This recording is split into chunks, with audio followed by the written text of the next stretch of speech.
என் திருமணமான முதல் இரவு என் மாமியார் என்னிடம் வீட்டின் அனைத்து பாத்திரங்களையும் கழுவச் சொன்னார்.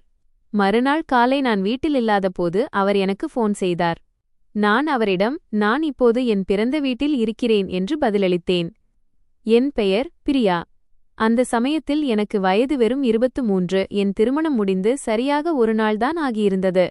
பாத்திரங்கள் கழுவிய சோப்பின் வாசனை இன்னும் மாறாத அந்த நைட்டி அணிந்தபடியே என் சூட்கேஸை எடுத்துக்கொண்டு பிறந்த வீட்டிற்கு திரும்ப வேண்டியிருந்தது. இன்றும் அந்த தருணத்தை நினைக்கும்போது எனக்கு அதே உணர்வுதான் ஏற்படுகிறது. காலை நேரத்து பனிமூட்டத்தில் என் வீட்டு வாசலுக்கு முன்னால் நின்று கொண்டிருந்தேன். என் கைகள் குளிரில் நடுங்கிக் கொண்டிருந்தன. என் இதயம் அந்த டிசம்பர் மாதத்து குளிர்ந்த காற்றை விடவும் குளிர்ந்து போயிருந்தது. ஒரு பெண்ணின் வாழ்க்கையில் திருமணமான முதல் இரவுதான் மிகவும் அழகான இரவு என்று மக்கள் சொல்கிறார்கள்.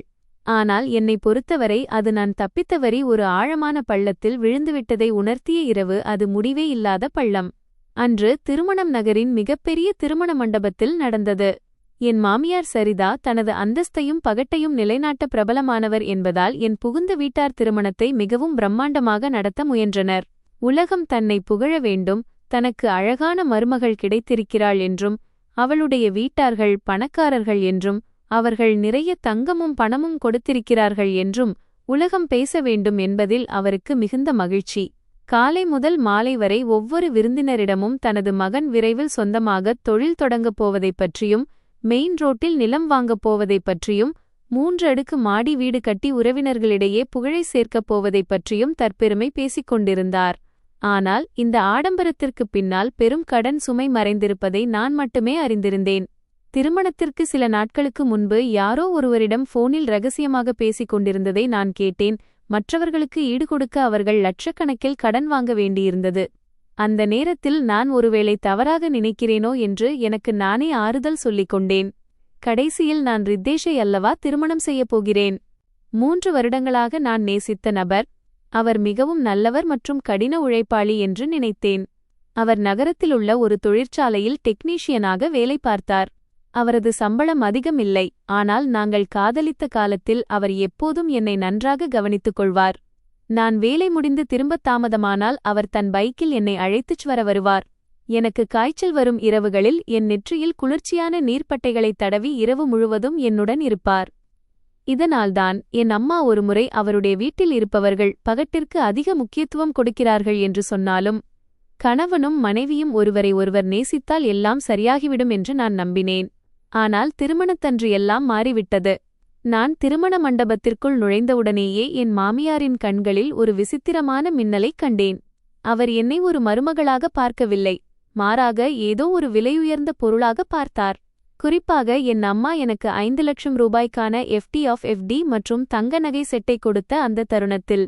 என் அம்மா ஒரு ஓய்வு பெற்ற ஆசிரியை, என் அப்பா வாழ்நாள் முழுவதும் தச்சு வேலை செய்பவர்.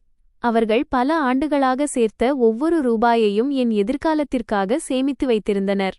அம்மா, உறவினர்கள் அனைவர் முன்னிலையிலும் என் கையை இறுக்கமாக பிடித்துக்கொண்டு, மகளே, இந்த பணத்தை நாங்கள் உனக்குத் தருகிறோம் என்று சொன்னார். எதிர்காலத்தில் எது எப்படியிருந்தாலும் இதை உன் பாதுகாப்பில் பத்திரமாக வைத்துக்கொள். புரிந்ததா பிரியா என்று என் அம்மா சொல்வதற்குள் என் மாமியாரிடையில் சிரித்துக்கொண்டே குறுக்கிட்டார். அட சம்மந்தி அவர்களே, இப்போதுதான் நாம் ஒரே குடும்பமாகிவிட்டோமே. பணம் யாருடையதாக இருந்தால் என்ன, அது நம் எல்லோருடையதுதானே என்று அவர் சொன்னாரே தவிர, அவருடைய கண்கள் அந்த FD பத்திரத்தின் மீது பதிந்திருந்த விதம் என் முதுகெலும்பில் ஒரு நடுக்கத்தை ஏற்படுத்தியது. இரவு விருந்து ஏறக்குறைய முடிந்தபோது நாள் முழுவதும் ஹீல்ஸ் அணிந்திருந்ததால் என் கால்கள் மரத்துப் போயிருந்தன. நான் என் அறைக்குச் சென்று ஓய்வெடுக்க விரும்பினேன். ஆனால் நான் படிக்கட்டுகளில் ஏறத் தொடங்கியதும் என் மாமியார் பின்னாலிருந்து, பிரியா, கொஞ்சம் கீழே வா என்று அழைத்தார். நான் திரும்பி பார்த்தபோது அவர் லிவிங் ரூமில் என் கணவரின் அத்தைகள் மற்றும் பெரியம்மாக்களுடன் அமர்ந்திருந்தார். அவர்கள் அனைவரும் நிதானமாக பழங்கள் சாப்பிட்டுக் கொண்டிருந்தார்கள், டீ குடித்துக் கொண்டிருந்தார்கள். அதே சமயம் பின்புற முற்றத்தில் பாத்திரங்கள் மலை போல் குவிந்து கிடந்தன. ஒரு அத்தை கிண்டலாகச் சொன்னார், புது மருமகளுக்கு வேலை செய்ய தெரிந்திருக்க வேண்டும், இல்லையென்றால் இந்த வீட்டிற்கு ஏதோ இளவரசி வந்துவிட்டாள் என்று மக்கள் பேசிவிடுவார்கள். என்ன நடக்கிறது என்று நான் புரிந்து கொள்வதற்கு முன்பே என் மாமியார் பாத்திரங்கள் குவிந்திருந்த இடத்தைக் காட்டி, இவை அனைத்தையும் கழுவிவிட்டுத்தான் தூங்க வேண்டும் என்றார். நான் அங்கேயே உறைந்து நின்றேன். ஆனா, இந்த அத்தனை பாத்திரங்களையும் நான் எப்படி தனியாக கழுவுவேன் என்று கேட்டேன். எப்போது முடியுமோ அப்போது முடி. இந்த வீட்டில் இரவு முழுவதும் அழுக்கு பாத்திரங்களை வைத்திருக்கும் பழக்கம் இல்லை என்றார். உதவிக்காக நான் ரித்தேஷை பார்த்தேன். அவன் தன் மனைட்டிக்காக ஏதாவது பேசுவான் என்று நம்பினேன். ஆனால் அவன் சோபாவில் அமர்ந்திருந்தான். மது போதையில் அவன் முகம் சிவந்திருந்தது.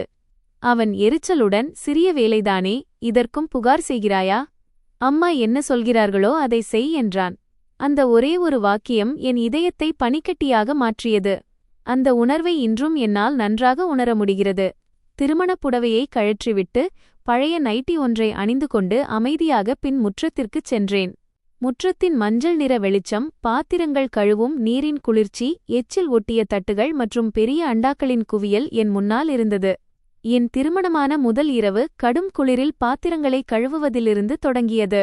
நான் வெளியில் பாத்திரங்களை கழுவிக் கொண்டிருந்தபோது உள்ளே லிவிங் ரூமிலிருந்து என் புகுந்த வீட்டாரின் சிரிப்பும் பேச்சும் கேட்டுக்கொண்டிருந்தது.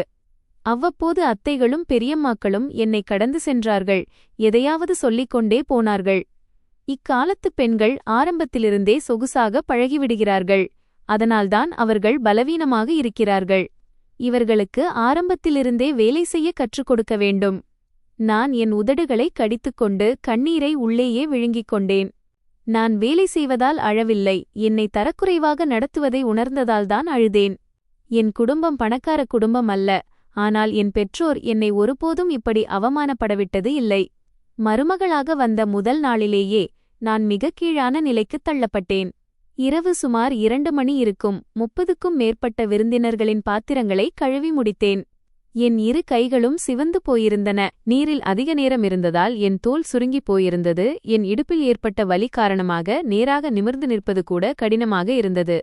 நான் அறைக்குள் சென்றபோது ரித்தேஷ் எப்போதோ ஆழ்ந்த உறக்கத்தில் இருந்ததைக் கண்டேன்.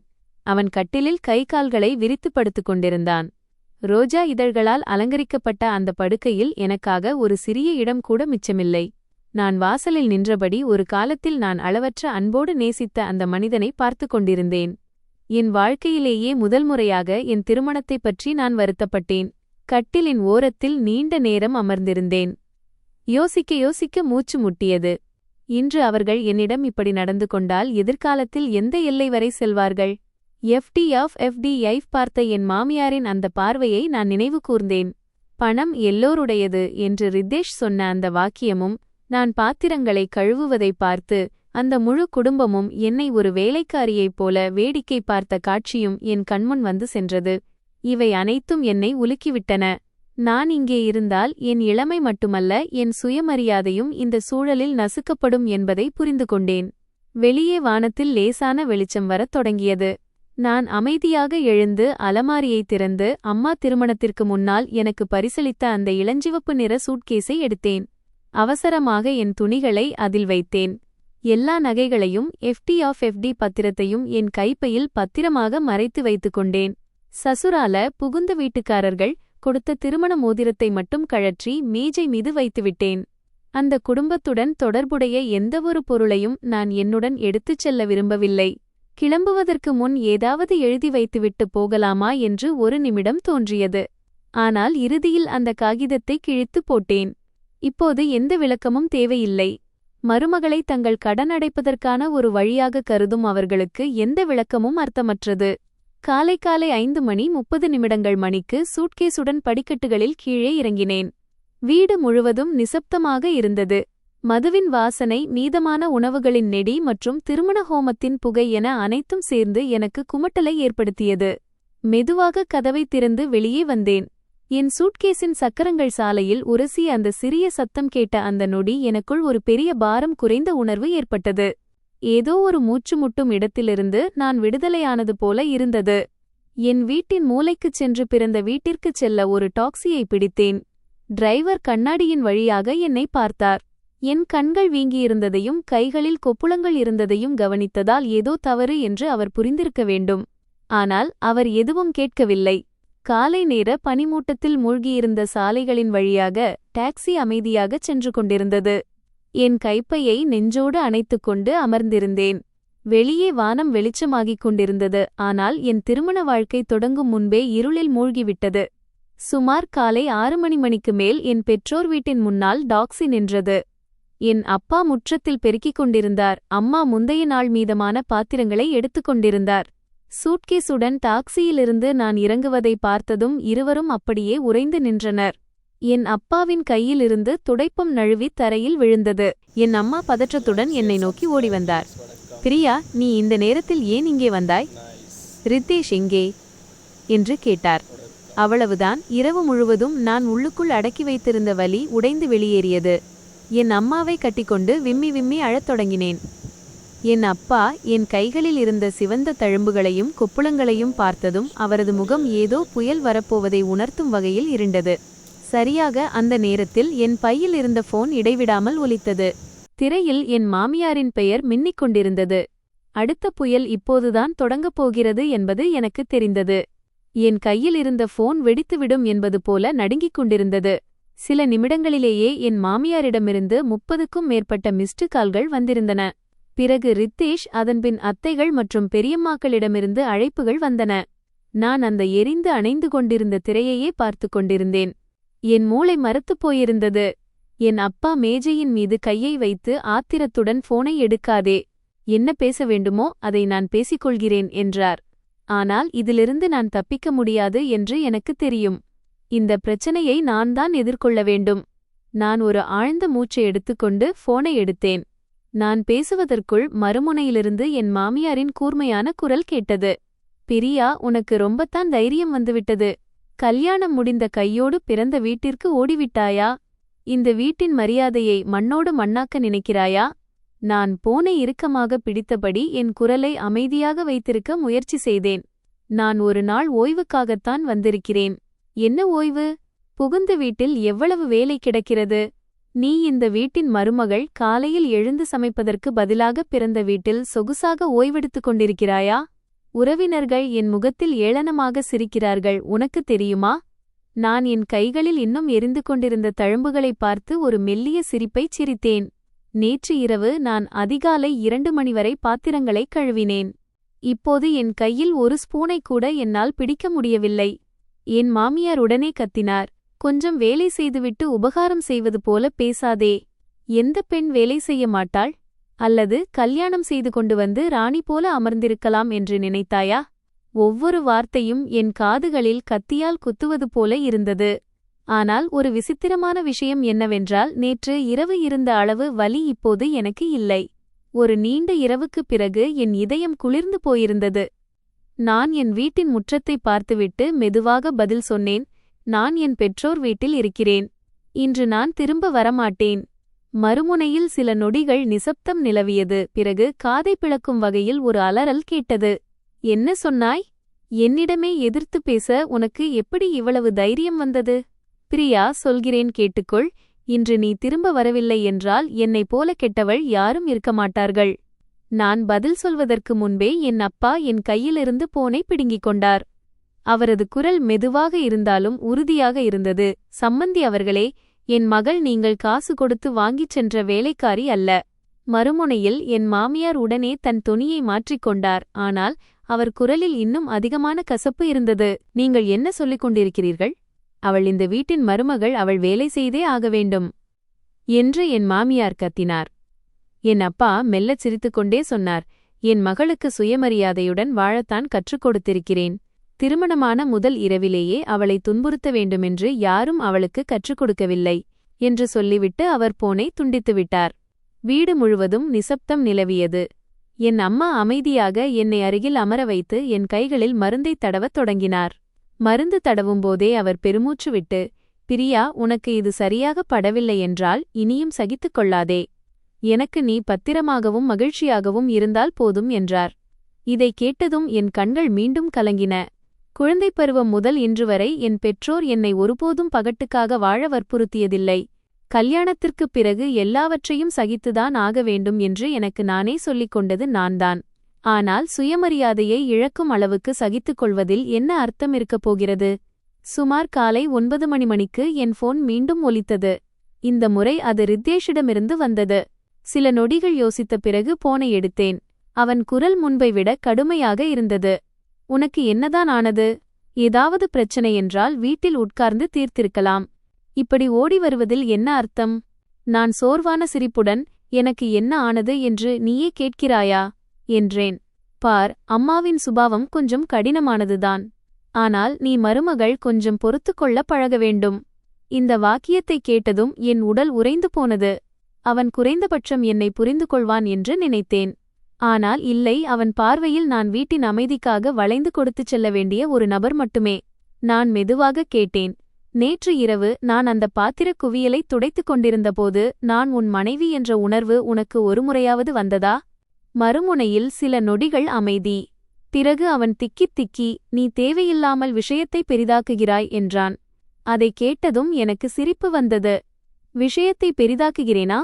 கல்யாணமாகி ஒரு நாள் கூட ஆகவில்லை, என்னை வேலைக்காரி போல அதிகாலை 2 மணி வரை வேலை செய்ய வைப்பதை நீ சிறிய விஷயம் என்கிறாயா? அவன் குரலைத் தாழ்த்திக் கொண்டு, சரி, இப்போது திரும்பி வந்துவிடு. அம்மா மிகவும் கோபமாக இருக்கிறார். நீ அவரிடம் மன்னிப்பு கேட்டுவிடு, எல்லாம் சரியாகிவிடும் என்றான். நான் என் பெற்றோரை பார்த்துவிட்டு மெதுவாக கேட்டேன், மற்றும் நீ என்னிடம் மன்னிப்பு கேட்க வேண்டும் என்று உனக்கு தோன்றவில்லையா? ரித்தேஷ் உடனே கத்தினான், பிரியா, நீ எல்லை மீறுகிறாய். இந்த சிறிய விஷயத்தை இவ்வளவு பெரியதாக்குவதால் என்ன லாபம்? நான் என் கண்களை மூடிக்கொண்டேன். இந்த திருமணத்தின் மீது எனக்கு இருந்த கடைசி நம்பிக்கையும் மறைந்து போன தருணம் இது. நான் மெல்லிய குரலில் சொன்னேன், ரித்தேஷ், நான் திரும்பி வரப்போவதில்லை. என்ன சொல்கிறாய் நீ என்று அவன் கத்தினான். நான் அந்த வீட்டிற்கு மீண்டும் காலடி எடுத்து வைக்க மாட்டேன். அவன் கத்தினான், கல்யாணத்தை விளையாட்டு என்று நினைத்துக் கொண்டாயா? என் தொண்டை அடைத்தது. இல்லை, நான் இதை விளையாட்டாக நினைக்கவில்லை, அதனால்தான் எனக்கு பயமாக இருக்கிறது என்று சொல்லிவிட்டு போனை வைத்துவிட்டேன். என் அம்மா கவலையுடன் என்னை பார்த்தார். நான் நீண்ட நேரம் தலைகுனிந்து அமர்ந்திருந்தேன். பிறகு பதில் சொன்னேன், அம்மா, நான் அந்த வீட்டிற்குச் செல்ல மாட்டேன்.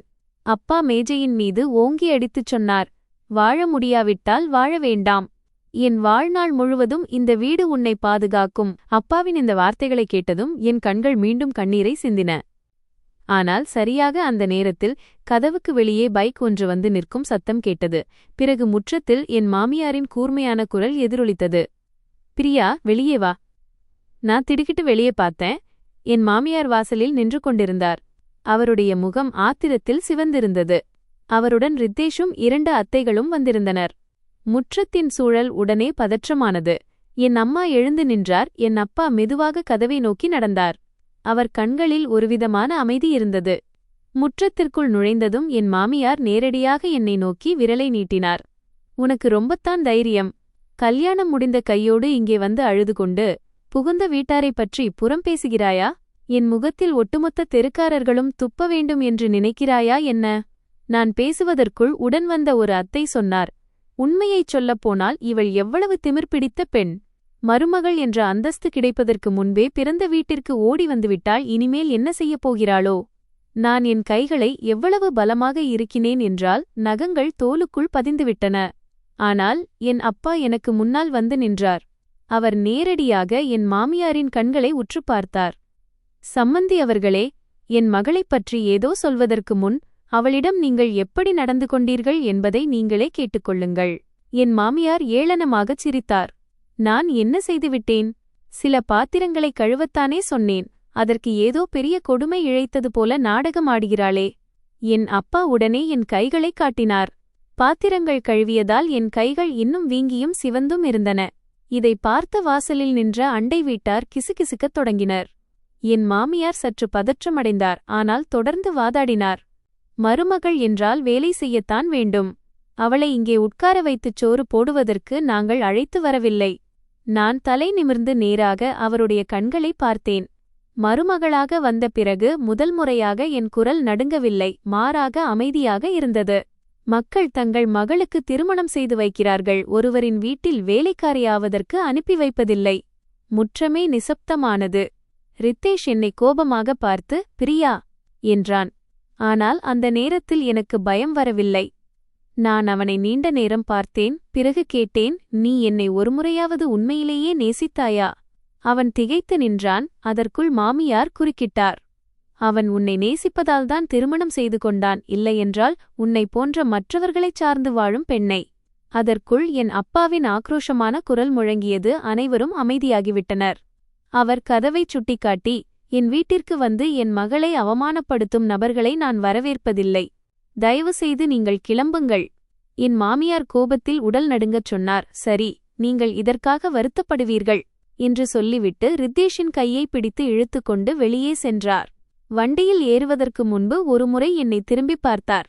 அவருடைய கண்களில் கோபமும் கசப்பும் கலந்திருந்தது. நான் அப்படியே முற்றத்தின் நடுவில் நின்று கொண்டிருந்தேன். இந்த தருணத்தில் என் திருமணம் முறியும் நிலையை எட்டியிருப்பதை நான் அறிந்திருந்தேன். இதைவிட பயங்கரமான விஷயம் என்னவென்றால், என் புகுந்த வீட்டார்கள் என்னை இவ்வளவு எளிதாக விட்டுவிட மாட்டார்கள் என்பது எனக்கு தெரிந்தது. என் மாமியாரும் ரித்தேஷும் சென்ற பிறகு முற்றத்தில் ஒரு பதற்றமான சூழல் நிலவியது. வாசலில் நின்று கொண்டிருந்த அண்டை வீட்டார் இன்னும் அங்கிருந்து செல்லவில்லை. ஒவ்வொருவரும் ஆர்வத்துடனும் பரிதாபத்துடனும் உள்ளே எட்டி பார்த்தனர். புதிய மணமகள் திருமணமான மறுநாளே பிறந்த வீட்டிற்கு திரும்பி வந்த செய்தி இந்த சிறிய நகரத்தில் காட்டுத்தீ போல பரவிவிடும் என்பதை நான் புரிந்து கொண்டேன். என் அம்மா கதவை மூடிவிட்டு கவலை தோய்ந்த முகத்துடன் உள்ளே வந்தார். என் அப்பா வராண்டாவில் நாற்காலியில் அமர்ந்து ஒரு சிகரெட்டை பற்ற வைத்தார்.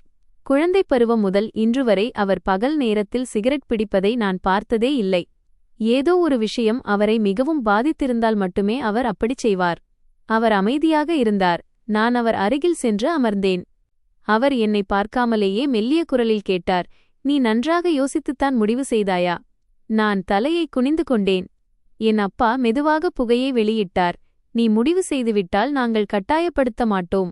ஆனால் மனதளவில் தயாராக இரு. அவர்கள் அவ்வளவு எளிதில் விடப்போவதில்லை. அப்பா என்ன சொல்கிறார் என்பதை நான் புரிந்து கொண்டேன். என் மாமியார் கௌரவத்திற்காகவே வாழ்பவர். அவரை பொறுத்தவரை நான் வீட்டை விட்டு வெளியேறியது உறவினர்கள் மற்றும் அண்டை வீட்டார் முன்னிலையில் விழுந்த அறை போல இருந்தது. கௌரவத்திற்கு அதிக முக்கியத்துவம் கொடுப்பவர்கள் தங்கள் ஈகோ அடிபடும்போது இன்னும் ஆபத்தானவர்களாக மாறுவார்கள். அப்பா கணித்தது போலவே மதியத்திற்குள் போன் அழைப்புகள் வரத் தொடங்கின. சிலர் உரிமை கோருவது போல நடித்தனர், சிலர் கிண்டல் செய்தனர். பிரியா மிகவும் திமிர்பிடித்தவளாம், அதனால்தான் புகுந்த வீட்டார்கள் கண்டித்திருக்கிறார்கள் என்று கேள்விப்பட்டேன். ஒரு சிலர் நேரடியாகவே சொன்னார்கள், திருமணமாகி புதியதில் பெண் வீட்டை விட்டு வருவது நல்லதல்ல, பிறகு மக்கள் முன்னால் தலை காட்டுவது கடினமாகிவிடும். இதையெல்லாம் கேட்டு என் அம்மா சோகமடைந்தாலும் மகளுக்காக பரிந்து பேசினார். குழந்தைகளுக்குள் ஏதோ சிறிய புரிதல் குறைபாடு ஏற்பட்டிருக்கும் சகோதரி. நான் என் அறையில் அமர்ந்திருந்தேன், ஆனால் ஒவ்வொரு வார்த்தையும் என் காதுகளில் விழுந்து கொண்டிருந்தது. நம் சமூகத்தில் பெண்கள் சரியாக இருந்தாலும் சரி, தவறாக இருந்தாலும் சரி, எப்போதும் பெண்களைத்தான் தவறாக சித்தரிக்கிறார்கள் என்பதை நான் அறிந்திருந்தேன். ஒரு பெண் தன் கணவனை விட்டு பிறந்த வீட்டிற்கு வந்தால் உடனே அவள் திமிர்பிடித்தவள் என்று முத்திரை குத்தப்படுகிறது. ஆனால் மக்கள் சொல்வதை விட ரித்தேஷின் மௌனம்தான் எனக்கு அதிக வலியை தந்தது. காலையில் எங்கள் வீட்டிலிருந்து சென்ற பிறகு அவன் ஒருமுறை கூட போன் செய்யவில்லை. நிதானமாகச் சிந்தித்து தன் மனைவியின் உணர்வுகளை புரிந்து கொள்ள அவன் முயற்சிப்பான் என்று நான் நினைத்தேன். ஆனால் இல்லை, அவன் தன் அம்மாவின் பக்கம் நின்றான். மாலையில் நான் ஓய்வெடுத்துக் கொண்டிருந்தபோது என் போன் ஒலித்தது. இந்த முறை ரித்தேஷுடன் முன்பு வேலை செய்த சுனிதாவின் அழைப்பு. அவர் என்னை சில முறை சந்தித்திருக்கிறார். அவருக்கு என்னை பிடிக்கும். போனை எடுத்ததும் அவர் தாழ்ந்த குரலில், நீ எப்படி இருக்கிறாய் என்று கேட்டார். நான் சிரிக்க முயற்சி செய்து, ஆமக்கா, நான் நலமாக இருக்கிறேன் என்றேன். சுனிதா சில நொடிகள் அமைதியாக இருந்தார். பிறகு சொன்னார், உனக்காக மிகவும் கவலையாக இருக்கிறது, அதான் கூப்பிட்டேன். இப்போது ஃபேக்டரியில் எல்லோரும் இதை பற்றித்தான் பேசிக் கொண்டிருக்கிறார்கள். என் இதயம் சுருங்கியது. அவர்கள் என்ன சொல்கிறார்கள் என்று கேட்டேன். அவர் தயக்கத்துடன், ரித்தேஷின் அம்மா எல்லா இடத்திலும் நீ திமிர் பிடித்தவள், சோம்பேறி என்றும், புகுந்த வீட்டாரின் ஏழ்மை பிடிக்காமல்தான் திருமணமான உடனேயே ஓடி வந்துவிட்டாய் என்றும் சொல்லிக் கொண்டிருக்கிறார் என்றார். நான் அப்படியே உறைந்து போனேன். இதை கணித்திருந்தாலும் மற்றவர் வாயால் அதை கேட்டபோது யாரோ என் இதயத்தை பிசைவது போல இருந்தது. சுனிதா ஒரு பெருமூச்சு விட்டு, நீ வருத்தப்படாதே. உன்னை தெரிந்தவர்களுக்கு நீ தவறு செய்யவில்லை என்பது தெரியும். உண்மையைச் சொல்லப்போனால் காதலிக்கும்போது ரித்தேஷ் வேறொருவராக இருந்தார். ஆனால் திருமணப் பேச்சுவார்த்தை தொடங்கியதும் அவர் அம்மா அதில் அதிக தலையீடு செய்ய ஆரம்பித்துவிட்டார் என்றார். நான் என் உதடுகளை கடித்து கொண்டேன். அவர் என் முன்னால் ஒருபோதும் அப்படி நடந்து கொண்டதில்லை. பல ஆண்கள் அப்படித்தான். திருமணத்திற்கு முன் மனைவியை உயிருக்கு உயிராக நேசிப்பார்கள். ஆனால் அம்மாவுக்கும் மனைவிக்கும் இடையில் சிக்கிக் கொள்ளும்போது வீட்டில் அமைதி நிலவ அமைதியாக இருப்பதே மேல் என்று கருதுவார்கள் என்றார். அந்த போன் காலிற்கு பிறகு நான் ஜன்னல் அருகே நீண்ட நேரம் அமர்ந்திருந்தேன். வெளியே முற்றத்தில் அம்மா திருமணத்திற்காக பயன்படுத்திய புதிய மெத்தைகளையும் விரிப்புகளையும் உலர்த்திக் கொண்டிருந்தார். காற்றில் பறந்த அந்தச் சிவப்பு நிற விரிப்பு என் இதயத்தை குத்தியது. நேற்றுதான் நான் ஒரு மகிழ்ச்சியான மணமகளாக இருந்தேன். ஒரே இரவிலெல்லாம் சிதறிப்போய்விட்டது. மாலை 5 மணி அளவில் திடீரென ரித்தேஷ் வந்தான். இந்த முறை அவன் தனியாகத்தான் வந்திருந்தான். அவனது முகம் காலையை விடவும் வாடிப்போயிருந்தது. உடைகளும் சுருங்கிப் போயிருந்தன. ஒருவேளை நாள் முழுவதும் அம்மாவின் திட்டுக்களைக் கேட்டு அலைந்திருக்கலாம். அவன் வாசலுக்கு வெளியே நீண்ட நேரம் நின்றான். பிறகு உள்ளே வந்தான். என்னை பார்த்ததும் அம்மா அமைதியாக சமையலறைக்குச் சென்றுவிட்டார். நாங்கள் இருவரும் தனிமையில் பேசட்டும் என்று. நான் வராண்டாவில் அமர்ந்திருந்தேன். எழுந்திருக்கவும் இல்லை, வணக்கம் சொல்லவும் இல்லை. ரித்தேஷ் ஒரு நாற்காலியை இழுத்து என் முன்னே அமர்ந்தான். பிறகு தாழ்ந்த குரலில், நீ விஷயத்தை மிகவும் பெரிதாக்கிவிட்டாய் என்றான். நான் சிரித்தேன். இதைச் சொல்லத்தானா நீ இங்கே வந்தாய்? அதற்கு மேல் உனக்கு என்ன வேண்டும்? உன்னால் என் குடும்பமே வேடிக்கை பொருளாகிவிட்டது. நான் நேராக அவன் கண்களை பார்த்தேன். அப்படியானால் நான் என்னாவது? என் நிலை என்ன? அவன் திகைத்து நின்றான். நான் தொடர்ந்து பேசினேன். நேற்று இரவு என்னை அதிகாலை 2 மணி வரை பாத்திரங்களைக் கழுவ வற்புறுத்தினார்கள். நீயோ ஆழ்ந்து உறங்கிக் கொண்டிருந்தாய். உனக்கு எந்த பாதிப்பும் இல்லை. ஆனால் இப்போது உன் உறவினர்கள் என்ன நினைப்பார்கள் என்பது பற்றி மட்டும்தான் நீ கவலைப்படுகிறாய். அவன் பொறுமை இழக்கத் தொடங்கினான். சண்டையிடுவது என்றால் ஒருவரை மிதித்து நசுக்குவது என்று அர்த்தமல்ல. ரித்தேஷ் தன் தலைமுடியை பலமாக இழுத்துக்கொண்டான். பிரியா, என்னை புரிந்து கொள்ள முயற்சி செய். என் அம்மாவின் சுபாவம் கோபமானதுதான், ஆனால் அவர் மனதளவில் கெட்டவர் இல்லை. இதை கேட்டு எனக்கு சிரிப்பு வந்தது. கெட்டவர் இல்லையா? அதனால்தான் காலையிலேயே ஃபோன் செய்து என்னை ஏசுகிறாரா? அவன் அமைதியானான். எனக்கு எதிரே அமர்ந்திருந்த அந்த மனிதனை நீண்ட நேரம் பார்த்தேன். எவ்வளவு பார்த்தாலும் அவர் எனக்கு அந்நியமாகவே தெரிந்தார். திடீரென அவன் தன் குரலைத் தாழ்த்தினான். சரி, இப்போது வீட்டிற்கு வா. அம்மா கோபமாக இருக்கிறார். நீ வீட்டிற்கு வந்தால் நான் அவர்களிடம் பேசி புரிய வைக்கிறேன். நான் கேட்டேன், திருமண பணத்தை பற்றி என்ன? அவன் ஒரு கணம் திடுக்கிட்டான். நான் மெல்லச் சிரித்தேன். உன் குடும்பம் திருமணத்திற்காக கடன் வாங்கியது எனக்கு தெரியாது என்று நினைக்கிறாயா? அவன் உடனே பார்வையை திருப்பிக் கொண்டான். அந்த நொடியிலேயே என் கணிப்பு சரிதான் என்பதை உணர்ந்தேன். நான் என் உதடுகளை கடித்துக் கொண்டேன். நீ என் மீது கொண்ட காதலால் திருமணம் செய்தாயா அல்லது பணத்தேவையினால் செய்தாயா? அவன் தலையை உயர்த்தி, நீ என்ன உளறுகிறாய் என்றான். ஆனால் அவன் குரலில் அந்த உறுதி இல்லை. நான் நேராக அவன் கண்களை பார்த்தேன். பணத்திற்காக இல்லையென்றால் உன் அம்மா ஏன் என் FD பத்திரத்தின் மீது கண் வைத்திருந்தார்? ரித்தேஷ் எழுந்தான். என் அம்மாவை அவமானப்படுத்தாதே. நானும் எழுந்தேன். அவமானப்படுத்துவது நான் இல்லை, உன் அம்மாதான் என்னை அவமானப்படுத்துகிறார். நாங்கள் இருவரும் ஒரு பெரும் மௌனத்தில் ஒருவரை ஒருவர் பார்த்து கொண்டோம். பிறகு திடீரென அவன் குரலை மென்மையாக்கினான். பிரியா, உனக்கு கஷ்டமாக இருந்தது என்று எனக்கு தெரியும். ஆனால் திருமணமாகிவிட்டது, குடும்பத்தைப் பற்றி யோசிக்க வேண்டும். இதைக் கேட்டு என் முதுகெலும்பில் ஒரு சில்லிப்பு ஏற்பட்டது. இறுதியில் அவனுக்கு கவலையாக இருந்தது அந்த பணத்தைப் பற்றித்தான். நான் ஒரு அடி பின்னால் எடுத்து வைத்தேன். அந்த FD பத்திரத்தை உன் அம்மாவிடம் கொடுத்துவிட வேண்டும் என்று நீ விரும்புகிறாய், அப்படித்தானே? அவன் உடனடியாக பதில் சொல்லவில்லை. ஆனால் அவனது மௌனமே மிகப்பெரிய பதிலாக இருந்தது. நான் சிரித்தேன். என் கண்களிலிருந்து கண்ணீர் வழிந்தது. ரித்தேஷைப் பொறுத்தவரை ஆரம்பம் முதல் இறுதி வரை நான் ஒரு நடமாடும் ATM இயந்திரம் மட்டுமே. அவன் எரிச்சலடைந்தான். இவ்வளவு கசப்பான வார்த்தைகளை பேசாதே. நான் என் கண்ணீரை துடைத்துவிட்டு அவனை பார்த்தேன். நீ இங்கிருந்து கிளம்பு. பிரியா, நான் சோர்வாக இருக்கிறேன். அவன் சில நொடிகள் அங்கேயே நின்றான். பிறகு இறுதியாக திரும்பிச் சென்றான். அவன் வாசலுக்கு வெளியே செல்வதை பார்த்து கொண்டிருந்தேன். என் இதயத்தில் முன்பு இருந்த அளவு தீவிரமான வலி இல்லை, வெறும் வெறுமையும் குளிர்ச்சியும் மட்டுமே இருந்தது. அந்த இரவு பல வருட காதலுக்குப் பிறகு முதல் முறையாக என் கணவனின் நம்பரை பிளாக் செய்தேன். அதே சமயம் என் மாமியார் அமைதியாக இன்னும் பயங்கரமான ஒரு சதியை தீட்டிக் கொண்டிருக்கிறார் என்பது எனக்கு தெரியாது. அந்த இரவு என்னால் தூங்கவே முடியவில்லை. ரித்தேஷின் நம்பரை பிளாக் செய்திருந்தாலும் பகலில் அவன் சொன்ன வார்த்தைகள் என் காதுகளில் ஒலித்துக் கொண்டிருந்தன. பண விஷயத்தை நாம் கணவன் மனைவியாகச் சேர்ந்து கவனிப்போம். இது சாதாரணமான விஷயமாகத் தெரிந்தாலும் யோசிக்க யோசிக்க என் உடல் நடுங்கியது. ஏனென்றால் ஆரம்பம் முதல் இறுதி வரை அந்த வீட்டில் யாரும் என்னிடம் நான் சோர்வாக இருக்கிறேனா என்று ஒரு முறை கூட கேட்கவில்லை. நான் காயப்பட்டேனா இல்லையா என்பது முக்கியமல்ல. என் பெற்றோர் எனக்கு கொடுத்த அந்த பணத்தைப் பற்றி மட்டுமே அவர்கள் கவலைப்பட்டனர். வெளியே முற்றத்தில் இரவு நேர அமைதியில் வண்டுகளின் சத்தம் கேட்டது. நான் கூரையை வெறித்து பார்த்து கொண்டிருந்தேன். என் இதயம் பாரமாக இருந்தது.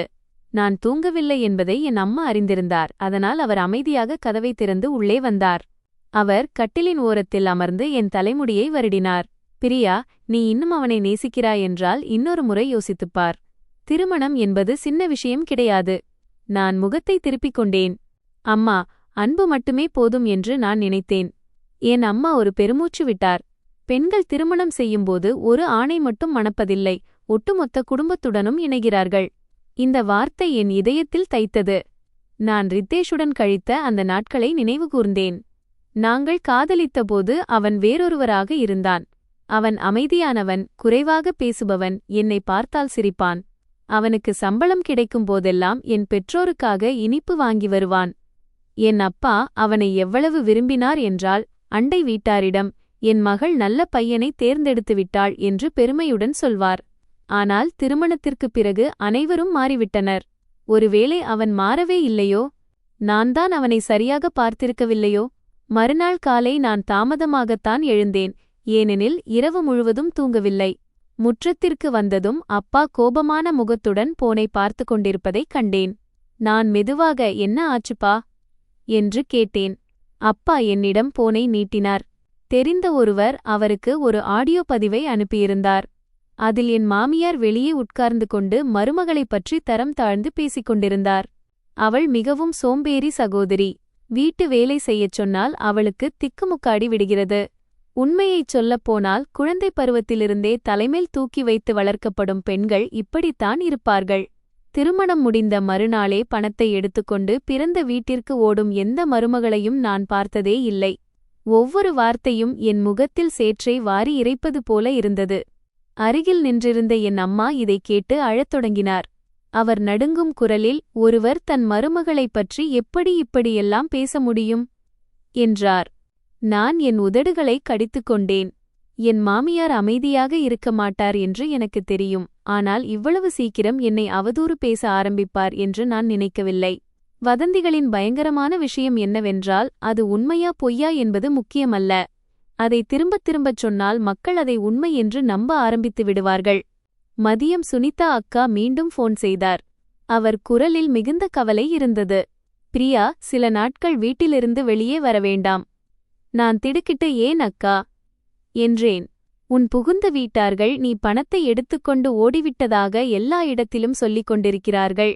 நீ வேறு ஒருவருடன் தொடர்பில் இருந்தாய், அதனால்தான் ஓடிவந்து விட்டாய் என்று சிலர் கிளப்பிவிட்டிருக்கிறார்கள். நான் அப்படியே உறைந்து போனேன். நான் மனதளவில் தயாராக இருந்தாலும் இதைக் கேட்டபோது என் தொண்டை அடைத்தது. ஒரு சிறிய ஊரில் பெண்ணின் கௌரவம் மிகவும் விலைமதிப்பற்றது. ஒரு சில வதந்திகளே மக்களின் பார்வையில் அவளை கீழே தள்ளப்போதுமானவை. சுனிதா அக்கா தாழ்ந்த குரலில், உண்மையைச் சொல்லப்போனால் ரித்தேஷின் அம்மா பெரும் கலாட்டா செய்து கொண்டிருக்கிறார். அவர் உன் ஆபீஸிற்கு சென்று அங்கே ஒரு பிரச்சனையை கிளப்பப் போவதாக கேள்விப்பட்டேன் என்றார். நான் போனை இறுக்கமாக பிடித்தேன். நான் அந்த வேலையை விட்டு பல காலம் ஆகிவிட்டது. ஆனால் அவர்களுக்கு அதை பற்றி கவலையில்லை. அவர்கள் உன்னை திரும்பி வர வற்புறுத்த நினைக்கிறார்கள். அந்த போன் காலிற்கு பிறகு என் உடல் முழுவதுமாக உறைந்து போனது. இது இனி மாமியார் மருமகள் பிரச்சனை மட்டுமல்ல, என் சுயமரியாதையை பாதுகாக்கும் போர் என்பதை நான் புரிந்து கொண்டேன். மாலையில் என் அப்பா திடீரென என்னை முற்றத்திற்கு அழைத்தார். அவர் என்னிடம் சில காகிதங்களை கொடுத்தார். அவை ரித்தேஷின் குடும்பம் வாங்கிய கடன்களின் நகல்கள். நான் அதிர்ந்து போனேன். அப்பா, இவை உங்களுக்கு எப்படி கிடைத்தன? என் அப்பா தாழ்ந்த குரலில் சொன்னார். இன்று காலை வங்கி ஊழியர் வர்மா அங்கில் வந்திருந்தார். அவர் எனக்கு தெரிந்தவர் என்பதால் உண்மையைச் சொல்லிவிட்டார். நான் நடுங்கும் கைகளால் ஒவ்வொரு காகிதமாக பார்த்தேன். 10 லட்சம் கடன், 5 லட்சம் கடன் மற்றும் வெளியில் வாங்கிய கடன் என மொத்தம் சுமார் 25 லட்சம் கடன் இருந்தது. அந்த தேதிகள் திருமணத்திற்கு சற்று முன்னும் பின்னும் இருந்தன. நான் அங்கேயே உட்கார்ந்து விட்டேன். என் அப்பா பரிதாபமாக என்னை பார்த்தார். அவன் உன்னை திருமணம் செய்தது வெறும் திருமணத்திற்காக மட்டுமல்ல என்று நினைக்கிறேன். இதைக் கேட்டு என் இதயம் வலியால் நிறைந்தது. அன்பின் அந்த அழகான நினைவுகள் அனைத்தும் திடீரென அருவருப்பாகத் தெரிந்தன. அவர்கள் என் பணத்தின் மீதுதான் கண் வைத்திருந்தார்கள் என்றால் அந்த 3 ஆண்டுகால காதலுக்கு என்ன அர்த்தம்? சரியாக அந்த நேரத்தில் அப்பாவின் போன் ஒலித்தது. அது வர்மா அங்கிளின் அழைப்பு. அப்பா ஸ்பீக்கரை ஆன் செய்தார். மறுமுனையிலிருந்து குரல் மிக மென்மையாக கேட்டது. சர்மா அவர்களே, நீங்கள் தயாராக இருக்க வேண்டும் என்பதற்காக முன்னரே சொல்கிறேன். இன்று காலை ரித்தேஷின் அம்மா வங்கிக்கு வந்திருந்தார். பிரியாவின் பெயரில் இருந்த FDயை உடைப்பது எப்படி என்று கேட்டுக்கொண்டிருந்தார். நான் அதிர்ந்து போனேன். என் அம்மா வாயை மூடிக்கொண்டார். என் அப்பா மேஜையின் மீது ஓங்கி அடித்தார். எல்லை மீறிவிட்டது. வர்மா அங்கிள் சொன்னார், நல்ல வேளை, அந்த FD பெண்ணின் பெயரில் இருக்கிறது. அதனால் அவர்களால் ஒன்றும் செய்ய முடியவில்லை. ஆனால் நீங்கள் கவனமாக இருக்க வேண்டும். போன் துண்டிக்கப்பட்டது. வீட்டில் காற்று கூட சுவாசிக்க முடியாத அளவுக்கு சூழல் கனமாக இருந்தது. நான் நீண்ட நேரம் அமைதியாக அமர்ந்திருந்தேன். என் மாமியார் நான் மருமகளாக திரும்பி வரவேண்டும் என்று மட்டும் நினைக்கவில்லை. அந்த பணத்தையும் அவர் விரும்பினார் என்பது எனக்கு அப்போதுதான் தெளிவாக புரிந்தது. அன்று இரவு அம்மாவுடன் சமையலறையில் உதவி செய்து கொண்டிருந்தபோது கதவின் வெளியே மீண்டும் ஒரு வண்டி வந்து நின்றது. இந்த முறை ரித்தேஷ் இல்லை, என் மாமனார் திரு குப்தா. திருமணத்தன்று முதல் இன்று வரை அவர் அதிகம் பேசியதில்லை. எப்போதும் தன் மனைவியின் முடிவுகளை மௌனமாக ஏற்றுக்கொள்வார். அவர் சமாதானப்படுத்த வந்திருப்பார் என்று நினைத்தேன். ஆனால் உள்ளே நுழைந்ததும் அவர் என்னை தீர்க்கமான பார்வையில் பார்த்து, பிரியா, நீ செய்து கொண்டிருப்பது மிகவும் தவறு என்றார். நான் நின்றுவிட்டேன். அவர் தொடர்ந்து, உன்னால்தான் எங்கள் குடும்பம் திருமணத்திற்காக கடன் வாங்கியது. இப்போது நீ சென்றுவிட்டாய். மக்கள் எங்கள் குடும்பத்தை ஏளனமாக பார்க்கிறார்கள் என்றார். என் தொண்டை அடைத்தது. ஆனால் இவ்வளவு பெரிய திருமணத்திற்காக கடன் வாங்குங்கள் என்று நான் உங்களிடம் சொல்லவில்லையே என்றேன். திரு குப்தா கோபத்தில் கத்தினார். பெண்கள் திருமணத்திற்குப் பிறகு தியாகம் செய்ய பழக வேண்டும். நீ இப்படி பணத்தை கையில் வைத்துக்கொண்டு உட்கார்ந்திருந்தால் கணவன் மனைவி உறவு என்னவாகப் போகிறது? இதை கேட்டு நான் திடீரெனச் சிரித்தேன். என் மாமியார் ஏன் அவ்வளவு அடாவடியாக இருந்தார் என்பது இப்போதுதான் எனக்கு புரிந்தது. அந்த வீட்டில் யாரும் என்னை உணர்வுகளுள்ள ஒரு மனிதனாக பார்க்கவில்லை. அவர்கள் அனைவரும் என்னை அந்த கடனை அடைப்பதற்கான ஒரு கருவியாக மட்டுமே பார்த்தனர். நான் நேரடியாக என் மாமனாரின் கண்களை பார்த்தேன். ரித்தேஷின் அம்மாவிடம் போய் சொல்லுங்கள், அந்த பணம் என் பெற்றோர்கள் எனக்கு கொடுத்தது. நான் அதை யாருக்கும் கொடுக்க மாட்டேன். திரு குப்தாவின் முகம் இருண்டது. நீ விஷயத்தை பெரிதாக்காதே என்று சொல்லிவிட்டு அவர் எழுந்து சென்று விட்டார். அவர் கதவை விட்டு வெளியேறுவதை பார்த்து கொண்டிருந்தேன். என் இதயம் குளிர்ந்து போனது. ஏனெனில் இனி அவர்கள் இனிமையான வார்த்தைகளை பயன்படுத்த மாட்டார்கள். உண்மையான வஞ்சகமான விளையாட்டுகளைத்தான் ஆடப்போகிறார்கள் என்பது எனக்குத் தெரியும். என் மாமனார் சென்ற பிறகு என் மனம் இன்னும் பாரமானது. வராண்டாவில் அமைதியாக அமர்ந்து வானம் இருளில் மூழ்வதை பார்த்து கொண்டிருந்தேன். என் மூளை குழப்பத்தில் இருந்தது. இதுவரை என் புகுந்த வீட்டில் மாமியார்தான் மிகவும் பயங்கரமானவர் என்று நினைத்தேன். ஆனால் மருமகள் செய்யும் தியாகத்தை தன் கடமை என்று நினைக்கும் ஒரு குடும்பம்தான் அதைவிட பயங்கரமானது என்பதை அன்று புரிந்து கொண்டேன். அன்றிரவு உணவு எவர் தொண்டையிலும் இறங்கவில்லை. அம்மா என் தட்டில் உணவை பரிமாறினார். ஆனால் நான் சில கவளங்கள் மட்டுமே சாப்பிட்டுவிட்டு எழுந்துவிட்டேன். என் அப்பா அமைதியாக அமர்ந்திருந்தார். அவ்வப்போது பெருமூச்சு விட்டுக் கொண்டிருந்தார். சரியாக அந்த நேரத்தில் யாரோ கதவை தட்டி பலமாக அழைத்தனர். சர்மா அவர்களே, வீட்டில்தானா? அம்மா கதவை திறந்தபோது அந்த பகுதியின் தலைவி லீலா அத்தையும் 2 பெண்களும் நிற்பதைக் கண்டேன். லீலா அத்தை என்னை பார்த்து தயக்கத்துடன், பிரியா மகளே, கொஞ்சம் வெளியே வா, உன்னிடம் ஒன்று கேட்க வேண்டும் என்றார். நான் பயந்து கொண்டே வெளியே சென்றேன். லீலா அத்தை மெல்லிய குரலில், உன் புகுந்த வீட்டார்கள் இப்போது நம் பகுதியின் கம்யூனிட்டி ஹாலில் கலாட்டா செய்து கொண்டிருக்கிறார்கள். நீ திருமண நகைகளையும் பணத்தையும் திருடிக்கொண்டு ஓடி வந்து விட்டதாக உன் மாமியார் சொல்கிறார். அதை சரிசெய்ய பஞ்சாயத்தை கூட்டியிருக்கிறார் என்றார். நான் அதிர்ந்து போனேன். என் அம்மா கோபத்தில் நடுங்கினார். கடவுளே, அவ்வளவு பெரிய பொய்யை அவர்கள் எப்படிச் சொல்ல முடியும்? அருகில் நின்றிருந்த ஒரு அண்டை வீட்டார், இப்போது சந்தையிலும் இதை பற்றித்தான் பேச்சாக இருக்கிறது என்றார். மற்றொருவர், பிரியா பணத்திற்காக திருமண நாடகம் ஆடியதாக சிலர் சொல்கிறார்கள் என்றார். இதைக் கேட்டு என் காதுகள் அடைத்துப் போயின. எனக்கு முன்னால் எல்லாம் இருண்டு போவது போல இருந்தது. என்னை ஒரு நாள் இப்படி இழிவுபடுத்துவார்கள் என்று நான் கனவிலும் நினைக்கவில்லை. என் அப்பா எழுந்து நின்றார். போதும், என் மகளுக்கு திருமணமாகி ஒரு நாள்தான் ஆகிறது. அதற்குள் அவர்கள் அவளை இவ்வளவு தூரம் துன்புறுத்திவிட்டார்கள். இது போதாதா? லீலா அத்தை அவரை அமைதிப்படுத்தினார். நீங்கள் கோபப்படாதீர்கள், நீங்கள் தயாராக இருக்க வேண்டும் என்பதற்காகத்தான் சொல்ல வந்தேன். நாளை அவர்கள் இன்னும் பலரை அழைத்துக் கொண்டு வருவார்கள். இதைக் கேட்டதும் என் இதயம் வேகமாக துடித்தது. என் மாமியார் சமூகத்தின் அழுத்தத்தை பயன்படுத்தி என்னை மீண்டும் வீட்டிற்கு அழைத்துச் செல்ல முயல்கிறார் என்பது எனக்கு புரிந்தது. சிறிய ஊர்களில் உண்மை நிலையை யாரும் கவனிப்பதில்லை. வதந்திகளையும் மசாலாச் செய்திகளையும் கேட்பதில்தான் அவர்களுக்கு ஆர்வம். அந்த இரவு எனக்கு தூக்கமே வரவில்லை. இரவு 11 மணி அளவில் என் போனுக்கு ஒரு அந்நிய எண்ணிலிருந்து மெசேஜ் வந்தது. பிரியா அக்கா, நான் பூஜா. திருமணத்தன்று சென்ற நகைக்கடை விஷயத்தில் கவனமாக இருங்கள். இன்று மதியம் உங்கள் மாமியார் கடைக்கு வந்திருந்தார். உங்கள் நகைகளின் மதிப்பை பற்றி கேட்டுக்கொண்டிருந்தார். இதை படித்ததும் என் முதுகெலும்பில் ஒரு சில்லிப்பு ஏற்பட்டது. இனி சந்தேகம் என்பதற்கு இடமே இல்லை. அவர்கள் என் தங்கம் மற்றும் FD மீதுதான் கண் வைத்திருந்தனர். நான் கட்டிலில் முழங்கால்களை மடித்து அமர்ந்து கொண்டேன். யாரோ என்னை நீரில் அமிழ்த்துவது போல இருந்தது. 3 வருட காதல். ரித்தேஷ் எத்தனை முறை என் கைகளை பிடித்துக்கொண்டு வாழ்நாள் முழுவதும் என்னை கவனித்துக் கொள்வேன் என்று சொல்லியிருக்கிறான். இறுதியில் அவனது குடும்பத்திற்கு தேவைப்பட்டது பணம் மட்டும்தான். மறுநாள் காலை நான் கதவை திறந்தபோது வாசலுக்கு வெளியே நிறைய பேர் கூடியிருப்பதை பார்த்தேன். என் மாமியார் கூட்டத்திற்கு நடுவில் நின்று கொண்டிருந்தார். சிவப்பு நிறப்புடவை அணிந்து இடுப்பில் கைகளை வைத்துக்கொண்டு உரக்க பேசிக் கொண்டிருந்தார். அவருடன் புகுந்த வீட்டின் சில உறவினர்களும் இருந்தனர். நான் வெளியே வருவதை பார்த்ததும் அவர் நேரடியாக என் பக்கம் விரலை நீட்டினார். இதோ இருக்கிறாள், எல்லாரும் பாருங்கள். கல்யாணமான கையோடு எல்லா தங்க நகைகளையும் எடுத்துக்கொண்டு ஓடிவந்துவிட்டு இப்போது பாவம் போல நாடகமாடுகிறாள் என்று கத்தினார். கூட்டத்தில் கிசுகிசுப்புகள் தொடங்கின. நான் அங்கேயே உறைந்து நின்றேன். என் அம்மா ஆத்திரத்துடன் வெளியே செல்ல முயன்றார். ஆனால் அப்பா அவரை தடுத்து நிறுத்தினார். அவர் என் மாமியார் முன்னால் சென்று நின்றார். அவர் குரலில் மிகுந்த பொறுமை இருந்தது. சம்மந்தி அவர்களே, இவ்வளவு நபர்களை அழைத்துக்கொண்டு என் வீட்டிற்கு வந்து ஏன் கலாட்டா செய்கிறீர்கள்? என் மாமியார் உடனே கத்தினார். நான் நியாயம் கேட்க வந்திருக்கிறேன்.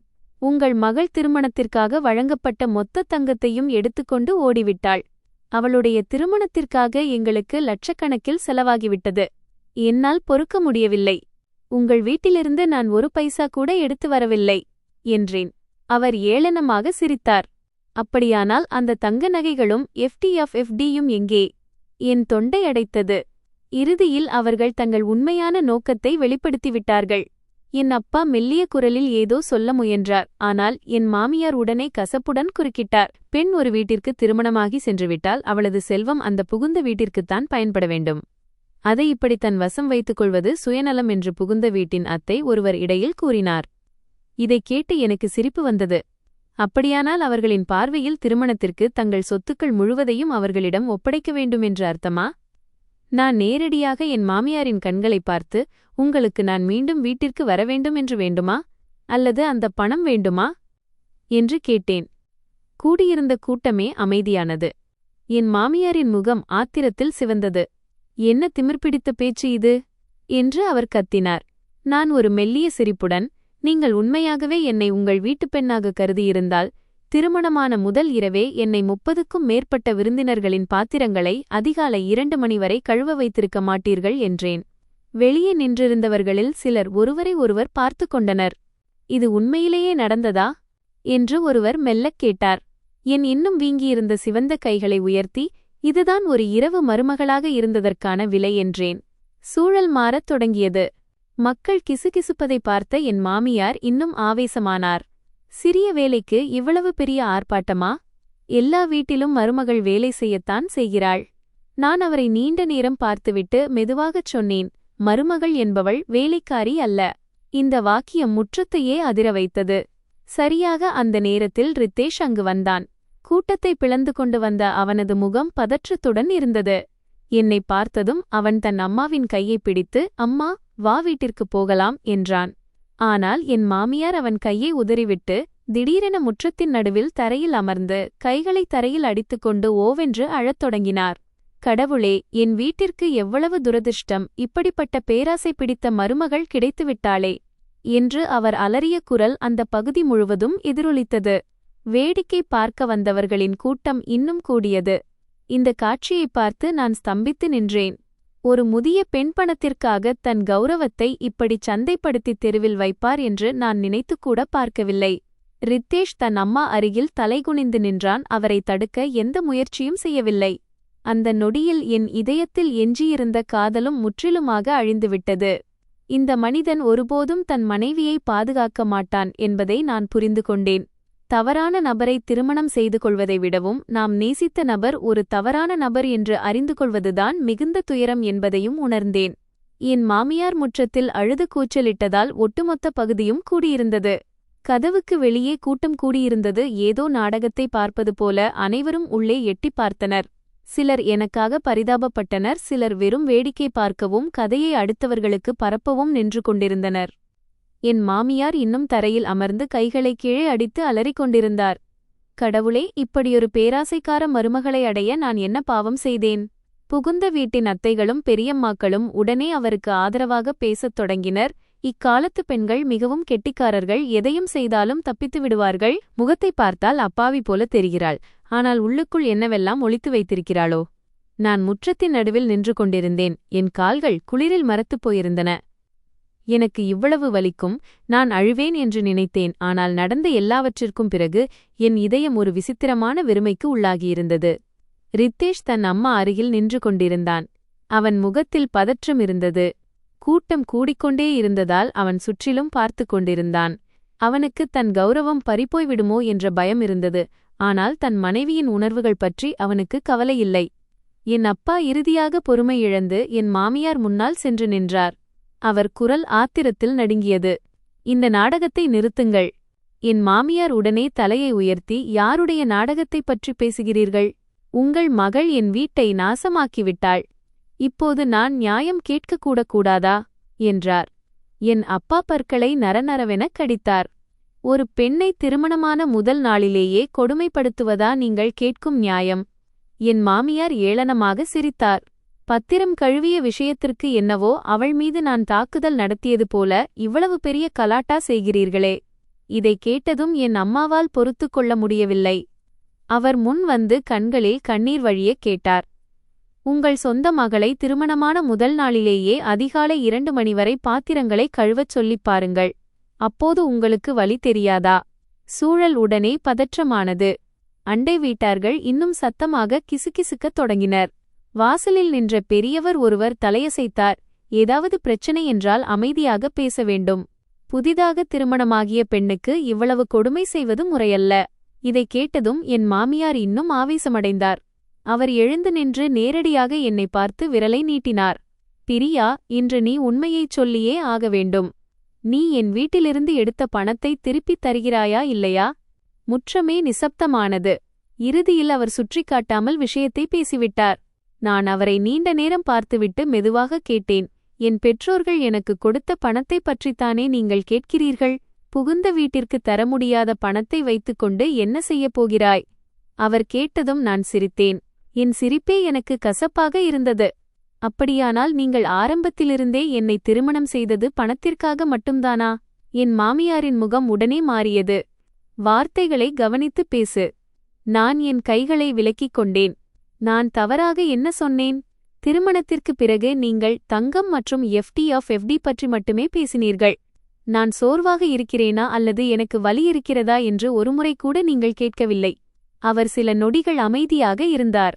பிறகு கூட்டத்தை பார்த்து, இவள் என்ன பேசுகிறாள் என்று எல்லாரும் கேட்டீர்களா? இப்படிப்பட்ட மருமகளை யாரால் சகித்துக் கொள்ள முடியும் என்று கேட்டார். ஆனால் இந்த முறை கூட்டத்தில் யாரும் அவருக்கு ஆதரவாக பேசவில்லை. அவர் பணத்தை கேட்டுத்தான் சண்டையிடுகிறார் என்பது தெளிவாக தெரிந்ததால் மக்கள் அவரை விசித்திரமாக பார்க்கத் தொடங்கினர். சரியாக அந்த நேரத்தில் ஒரு கருப்பு நிற கார் வாசலில் வந்து நின்றது. காரிலிருந்து வங்கி ஊழியர் வர்மா அங்கிள் இறங்கினார். நான் அதிர்ந்து போனேன். என் மாமியாரின் முகம் வெளுத்து போனது. வர்மா அங்கிள் முற்றத்திற்குள் வந்து என் பெற்றோரை வணங்கிவிட்டு என் மாமியாரை திரும்பினார். சரிதா அவர்களே, நீங்கள் வங்கிக்கு வந்து பிரியாவின் பெயரில் உள்ள FD-யிலிருந்து பணத்தை எடுக்கும் வழிமுறைகளை பற்றி கேட்டுக்கொண்டிருந்தீர்கள். அது இப்போது எல்லோருக்கும் தெரிய வேண்டும் என்று நான் நினைக்கிறேன். முற்றமே பரபரப்பானது. என் மாமியார் திக்கி திக்கி, நான் சும்மாதான் கேட்டேன் என்றார். வர்மா அங்கிள் அமைதியாக, ஆனால் மாமியார் நினைத்தால் மருமகளின் FD-யை தன் வசம் வைத்துக்கொள்ள முடியுமா என்றும் கேட்டீர்களே என்றார். என் மாமியாரின் முகம் மாறி மாறி தோன்றியது. புகுந்த வீட்டின் அத்தைகளும் பெரியம்மாக்களும் அப்படியே உறைந்து போயினர். என் மாமியார் பதற்றமடைந்து, தகவலுக்காகத்தான் கேட்டேன், இதில் என்ன தவறு என்றார். நான் எனக்கு முன்னே நின்றிருந்த அந்த பெண்ணை பார்த்தேன். என் உடல் குளிர்ந்தது. இந்த தருணத்திலும் தான் செய்தது தவறு என்று அவர் உணரவில்லை. மருமகளின் பணம் தானாகவே புகுந்த வீட்டிற்கு சொந்தமாகிவிடும் என்று அவர் மூளை நம்பியது. ரித்தேஷ் கடைசியாக, அம்மா வா வீட்டிற்கு போகலாம் என்றான். ஆனால் என் மாமியார் அவன் கையை உதறிவிட்டு, மாட்டேன் என்று முடிவு தெரிந்தே ஆக வேண்டும் என்றார். பிறகு திடீரென என்னை நோக்கித் திரும்பி, பிரியா, நீ விவாகரத்து கேட்கிறாயா, அப்படித்தானே என்றார். நான் நின்றுவிட்டேன். முற்றமே அமைதியானது. நான் ரித்தேஷைப் பார்த்தேன். அவன் தலைகுனிந்து கொண்டான். எதுவும் சொல்லவில்லை. என் இதயம் வலியால் நிறைந்தது. நான் மனதளவில் தயாராக இருந்தாலும் என் மாமியாரின் வாயாலேயே அந்த வார்த்தைகளைக் கேட்டபோது என் தொண்டை அடைத்தது. 3 வருட காதல், 2 நாட்கள் கூட நிலைக்காத திருமணம், இப்போது அது முறியும் நிலைக்கு வந்துவிட்டது. என் மாமியார் கசப்புடன் பேசத் தொடர்ந்தார். விவாகரத்து வேண்டுமென்றால் திருமணத்திற்கு ஆன மொத்தச் செலவையும் என் வீட்டிற்கு திருப்பித்தா. நான் ஒரு வலிய நிறைந்த சிரிப்புடன், உங்கள் வீட்டிலிருந்து எனக்கு என்னதான் கிடைத்தது, நான் எதை திருப்பித்தர என்றேன். அவர் என் கைகளில் அணிந்திருந்த தங்க வளையல்களை சுட்டிக்காட்டினார். நான் எதுவும் பேசாமல் அந்த வளையல்களை கழற்றி முற்றத்தில் இருந்த கல் மேஜை மீது வைத்தேன். இதை நான் திருப்பித் தருகிறேன். சுற்றியிருந்தவர்கள் அதிர்ச்சியடைந்தனர். ரித்தேஷ் கூட தலையை உயர்த்தி என்னை பார்த்தான். நான் அவனை கடைசி முறையாக பார்த்துவிட்டு, என் பெற்றோர் எனக்கு கொடுத்த பணத்தை பெற்றுவிடலாம் என்று யாரும் கனவு காண வேண்டாம் என்றேன். என் மாமியார் கோபத்தில் நடுங்கினார். அவர் என்னை நோக்கி வர முயன்றார். ஆனால் என் அப்பா முன்னால் வந்து நின்றார். போதும், இனிமேல் என் வீடு உங்களை வரவேற்காது. நீங்கள் கிளம்புங்கள். சூழல் கனமாகவும் அமைதியாகவும் இருந்தது. இறுதியில் ரித்தேஷ் தன் அம்மாவின் கையை பிடித்துக் கொண்டான். இந்த முறை அவர் எதிர்க்கவில்லை. கிளம்புவதற்கு முன் அவர் திரும்பி என்னை வெறுப்புடன் பார்த்தார்.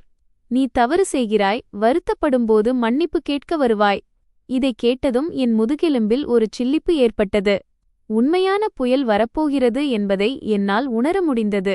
இந்த முறை அவர்கள் என் திருமணத்தை மட்டுமல்ல, என் ஒட்டுமொத்த குடும்பத்தின் கௌரவத்தையும் அழிக்க நினைக்கிறார்கள் என்பது எனக்கு புரிந்தது. என் மாமியாரும் ரித்தேஷும் சென்ற பிறகும் தெருவில் நீண்ட நேரம் கிசுகிசுப்புகள் கேட்டுக்கொண்டே இருந்தன. வாசலில் நின்றிருந்தவர்கள் உடனே கலைந்து செல்லவில்லை. ஒவ்வொருவரும் ஆர்வத்துடன் எங்கள் வீட்டு முற்றத்திற்குள் எட்டிப் பார்த்தனர். சிலர் அனுதாபம் தெரிவித்தனர். ஆனால் சிலர் இந்த கதையை ஊர் முழுவதும் பரப்புவதற்காக காத்திருந்தனர். நான் வெயில் நிறைந்த அந்த முற்றத்தில் நீண்ட நேரம் அமைதியாக நின்று கொண்டிருந்தேன். நான் இப்பொழுதுதான் கழற்றி வைத்திருந்த அந்த தங்க வளையல் கல்மேஜை மீது சத்தமில்லாமல் கிடந்தது. என் அம்மா அமைதியாக அதை எடுத்து என் கையில் வைத்தார். மகளே, இதை வைத்துக்கொள். நான் அதை மறுத்தேன். அம்மா, இதை நான் இனியும் பார்க்க விரும்பவில்லை. அம்மா பெருமூச்சு விட்டார். என் பாவம் செய்த மகளே. இந்த வார்த்தைகள் என் இதயத்தை வலியால் நிரப்பின. திருமணத்திற்குப் பிறகு ஒருமுறை கூட அம்மா நான் விஷயத்தை பெரிதாக்கிவிட்டேன் என்று சொல்லவே இல்லை. என் பெற்றோர் நான் துயரப்படக்கூடாது என்பதில் மட்டுமே அக்கறையாக இருந்தனர். யோசிக்க யோசிக்க என் தொண்டை அடைத்தது. அன்று நான் பொறுத்துக்கொண்டு புகுந்த வீட்டிற்கு சென்றிருந்தால் ஒருவேளையெல்லாம் மாறியிருக்குமோ? ஆனால் அந்த வீட்டில் என்னால் வாழ முடிந்திருக்குமா? அந்த மாலை பலத்த மழை பெய்தது. பருவத்தின் முதல் கனமழை. காற்றின் வேகத்தில் முற்றம் முழுவதும் நனைந்து போனது. நான் என் அறையில் அமர்ந்து ஜன்னல் வழியாக வெளியே கொட்டும் மழையை பார்த்து கொண்டிருந்தேன். என் மனம் குழப்பத்தில் இருந்தது. சரியாக அந்த நேரத்தில் என் போன் ஒலித்தது. ஒரு அந்நிய எண்ணிலிருந்து மெசேஜ் வந்திருந்தது. சந்தையின் மூலையில் உள்ள காஃபி ஷாப்பிற்கு வா, உன்னிடம் பேச வேண்டும். அதில் பெயர் இல்லை. ஆனால் சில நிமிடங்களுக்குப் பிறகு மற்றொரு மெசேஜ் வந்தது. இது ரித்தேஷ் சம்பந்தப்பட்டது. என் இதயம் வேகமாக துடித்தது. நீண்ட நேரம் யோசித்துவிட்டு இறுதியாக காஃபி ஷாப் செல்ல முடிவு செய்தேன். அங்கு என்னை அழைக்கச் சொன்னது சுனிதா அக்கா என்று பார்த்ததும் அதிர்ச்சியடைந்தேன். அவர் ஒரு மூலையில் அமர்ந்திருந்தார். அவர் முகம் பதற்றமாக இருந்தது. என்னை பார்த்ததும் அவர் நாற்காலியை இழுத்து அமர்ந்து கொள் என்றார். நான் உடனே, என்ன விஷயம் அக்கா என்று கேட்டேன். சுனிதா அக்கா சுற்றிலும் பார்த்துவிட்டு தன் குரலை தாழ்த்தினார். பிரியா, நீ உண்மையை அறிய வேண்டும் என்று நினைக்கிறேன். என் உடல் முழுவதுமாக உறைந்து போனது. அவர் தன் போனை எடுத்து எனக்கு ஒரு மெசேஜை காட்டினார். அது ரித்தேஷுக்கும் அவனது நண்பனுக்கும் இடையிலான உரையாடல். திருமணம் மட்டும் முடியட்டும். மனைவியின் வீட்டின் மூலம் பணம் கிடைத்தால் கடன் அடைந்துவிடும். என் கைகள் நடுங்கின. அந்த வரியை நான் திரும்ப திரும்ப படித்தேன். என் தலை சுற்றியது. சுனிதா அக்கா என் மீது பரிதாபப்பட்டு பார்த்தார். உன் தனிப்பட்ட விஷயத்தில் தலையிட விரும்பவில்லை. ஆனால் உனக்காக எனக்கு மிகவும் வருத்தமாக இருக்கிறது. என் தொண்டை அடைத்தது. அக்கா, இது உண்மையா? அவர் தலையசைத்தார். சில காலத்திற்கு முன்பு ரித்தேஷிற்கு தொழிலில் பெரும் நஷ்டம் ஏற்பட்டது. அவன் நிறைய கடன் வாங்கிவிட்டான். அவனது அம்மாவிற்கு தன் கௌரவம் முக்கியம். அதனால்தான் ஊர் மெச்சும் வகையில் திருமணம் நடக்க வேண்டும் என்று அவர் வற்புறுத்தினார். 3 வருட காதலின் அழகான நினைவுகள் அனைத்தும் மணல் வீடு போலச் சரிந்து விழுந்தன. ரித்தேஷ் என்னை காதலிப்பதால்தான் விரைவில் திருமணம் செய்ய விரும்புகிறான் என்று நினைத்தேன். ஆனால் உண்மையில் அதற்கு பின்னால் ஒரு முழு சதியே இருந்தது. சுனிதா அக்கா மெதுவாக என் கையை பிடித்தார். ஒருவேளை அவன் உன்னை உண்மையாகவே நேசித்திருக்கலாம். ஆனால் தலையில் கடன் சுமை இருக்கும்போது மனிதர்கள் மாறிவிடுவார்கள். நான் கசப்பாக சிரித்தேன். இல்லை அக்கா, உண்மையாக நேசிப்பவன் தன் அன்பை நசுக்க விடமாட்டான். இதை சொல்லும்போது என் கண்கள் கலங்கின. நான் என் கணவனை இழந்ததற்காக அழவில்லை. நான் ஒரு தவறான மனிதனை நேசித்தேன் என்பதை அறிந்து கொண்டதற்காக அழுதேன். நான் வீட்டிற்குச் சென்றபோது இரவு ஆகியிருந்தது. என் பெற்றோர் லிவிங் ரூமில் எனக்காக காத்திருந்தனர். என்னை பார்த்ததும் அப்பா, இவ்வளவு நேரம் எங்கே போயிருந்தாய் என்று கேட்டார். நான் பதில் சொல்வதற்கு முன்பே வாசலில் மீண்டும் ஒரு பைக் வந்து நிற்கும் சத்தம் கேட்டது. நான் திரும்பி பார்த்தேன். அது ரித்தேஷ். அவன் சோர்ந்த முகத்துடன் உள்ளே வந்தான். அவனது சட்டை சுருங்கியிருந்தது, முடிமழையில் நனைந்திருந்தது, கண்கள் சிவந்திருந்தன. என் அம்மா எழுந்திருக்க முயன்றார். ஆனால் அப்பா அவரை தடுத்து நிறுத்தினார். அவர் குளிர்ந்த குரலில், நீ இங்கே என்ன செய்ய வந்தாய் என்று கேட்டார். ரித்தேஷ் என்னை பார்த்தான். பிரியா, நான் உன்னிடம் தனியாக பேச வேண்டும். நான் சில நொடிகள் அமைதியாக இருந்துவிட்டு வராந்தாவிற்குச் சென்றேன். முற்றத்தில் அப்போதுதான் லேசான மழை பெய்து கொண்டிருந்தது. அவன் என் முன்னே நீண்ட நேரம் நின்றான். பிறகு, நீ யாரிடமாவது எதையாவது கேள்விப்பட்டாயா இல்லையா என்று கேட்டான். நான் கசப்பாக சிரித்தேன். நீ என்ன நினைக்கிறாய்? நான் எதை கேட்டிருக்க வேண்டும்? அவன் தன் தலைமுடியை பலமாக இழுத்துக்கொண்டான். என் வீட்டில் கடன் இருக்கிறது என்பதை நான் ஒப்புக்கொள்கிறேன். ஆனால் நான் உன்னை பணத்திற்காக திருமணம் செய்யவில்லை. நான் அவனை பார்த்தேன். பணத்திற்காக இல்லையென்றால் திருமணத்திற்குப் பிறகு கடன் அடைக்க பணம் கிடைத்துவிடும் என்று உன் நண்பனிடம் ஏன் மெசேஜ் அனுப்பினாய்? அவன் முகம் உடனே மாறியது. நீ இதை எங்கே பார்த்தாய்? நான் பதில் சொல்லவில்லை. அவன் நீண்ட நேரம் தலைகுனிந்திருந்தான். பிறகு மெதுவாக, அந்த நேரத்தில் நான் மிகவும் நிர்பந்தத்திலிருந்தேன், அதனால் அப்படிச் சொல்லிவிட்டேன் என்றான். நான் சிரித்தேன். உனக்கு தெரியுமா உன்னுடைய எந்த விஷயம் எனக்கு அதிக வலியை தந்தது என்று? அவன் அமைதியாக இருந்தான். நான் நேரடியாக அவன் கண்களை பார்த்தேன். பணத்தைப் பற்றியதல்ல. அந்த முழு இரவும் நீ ஒருமுறை கூட என் பக்கம் நிற்கவில்லையே, அதுதான் எனக்கு அதிக வலியை தந்தது. மழையின் குளிர்ந்த துளிகள் வராந்தாவிற்குள் வந்தன. ரித்தேஷின் தொண்டை அடைத்தது. நான் மன்னிப்பு கேட்கிறேன்.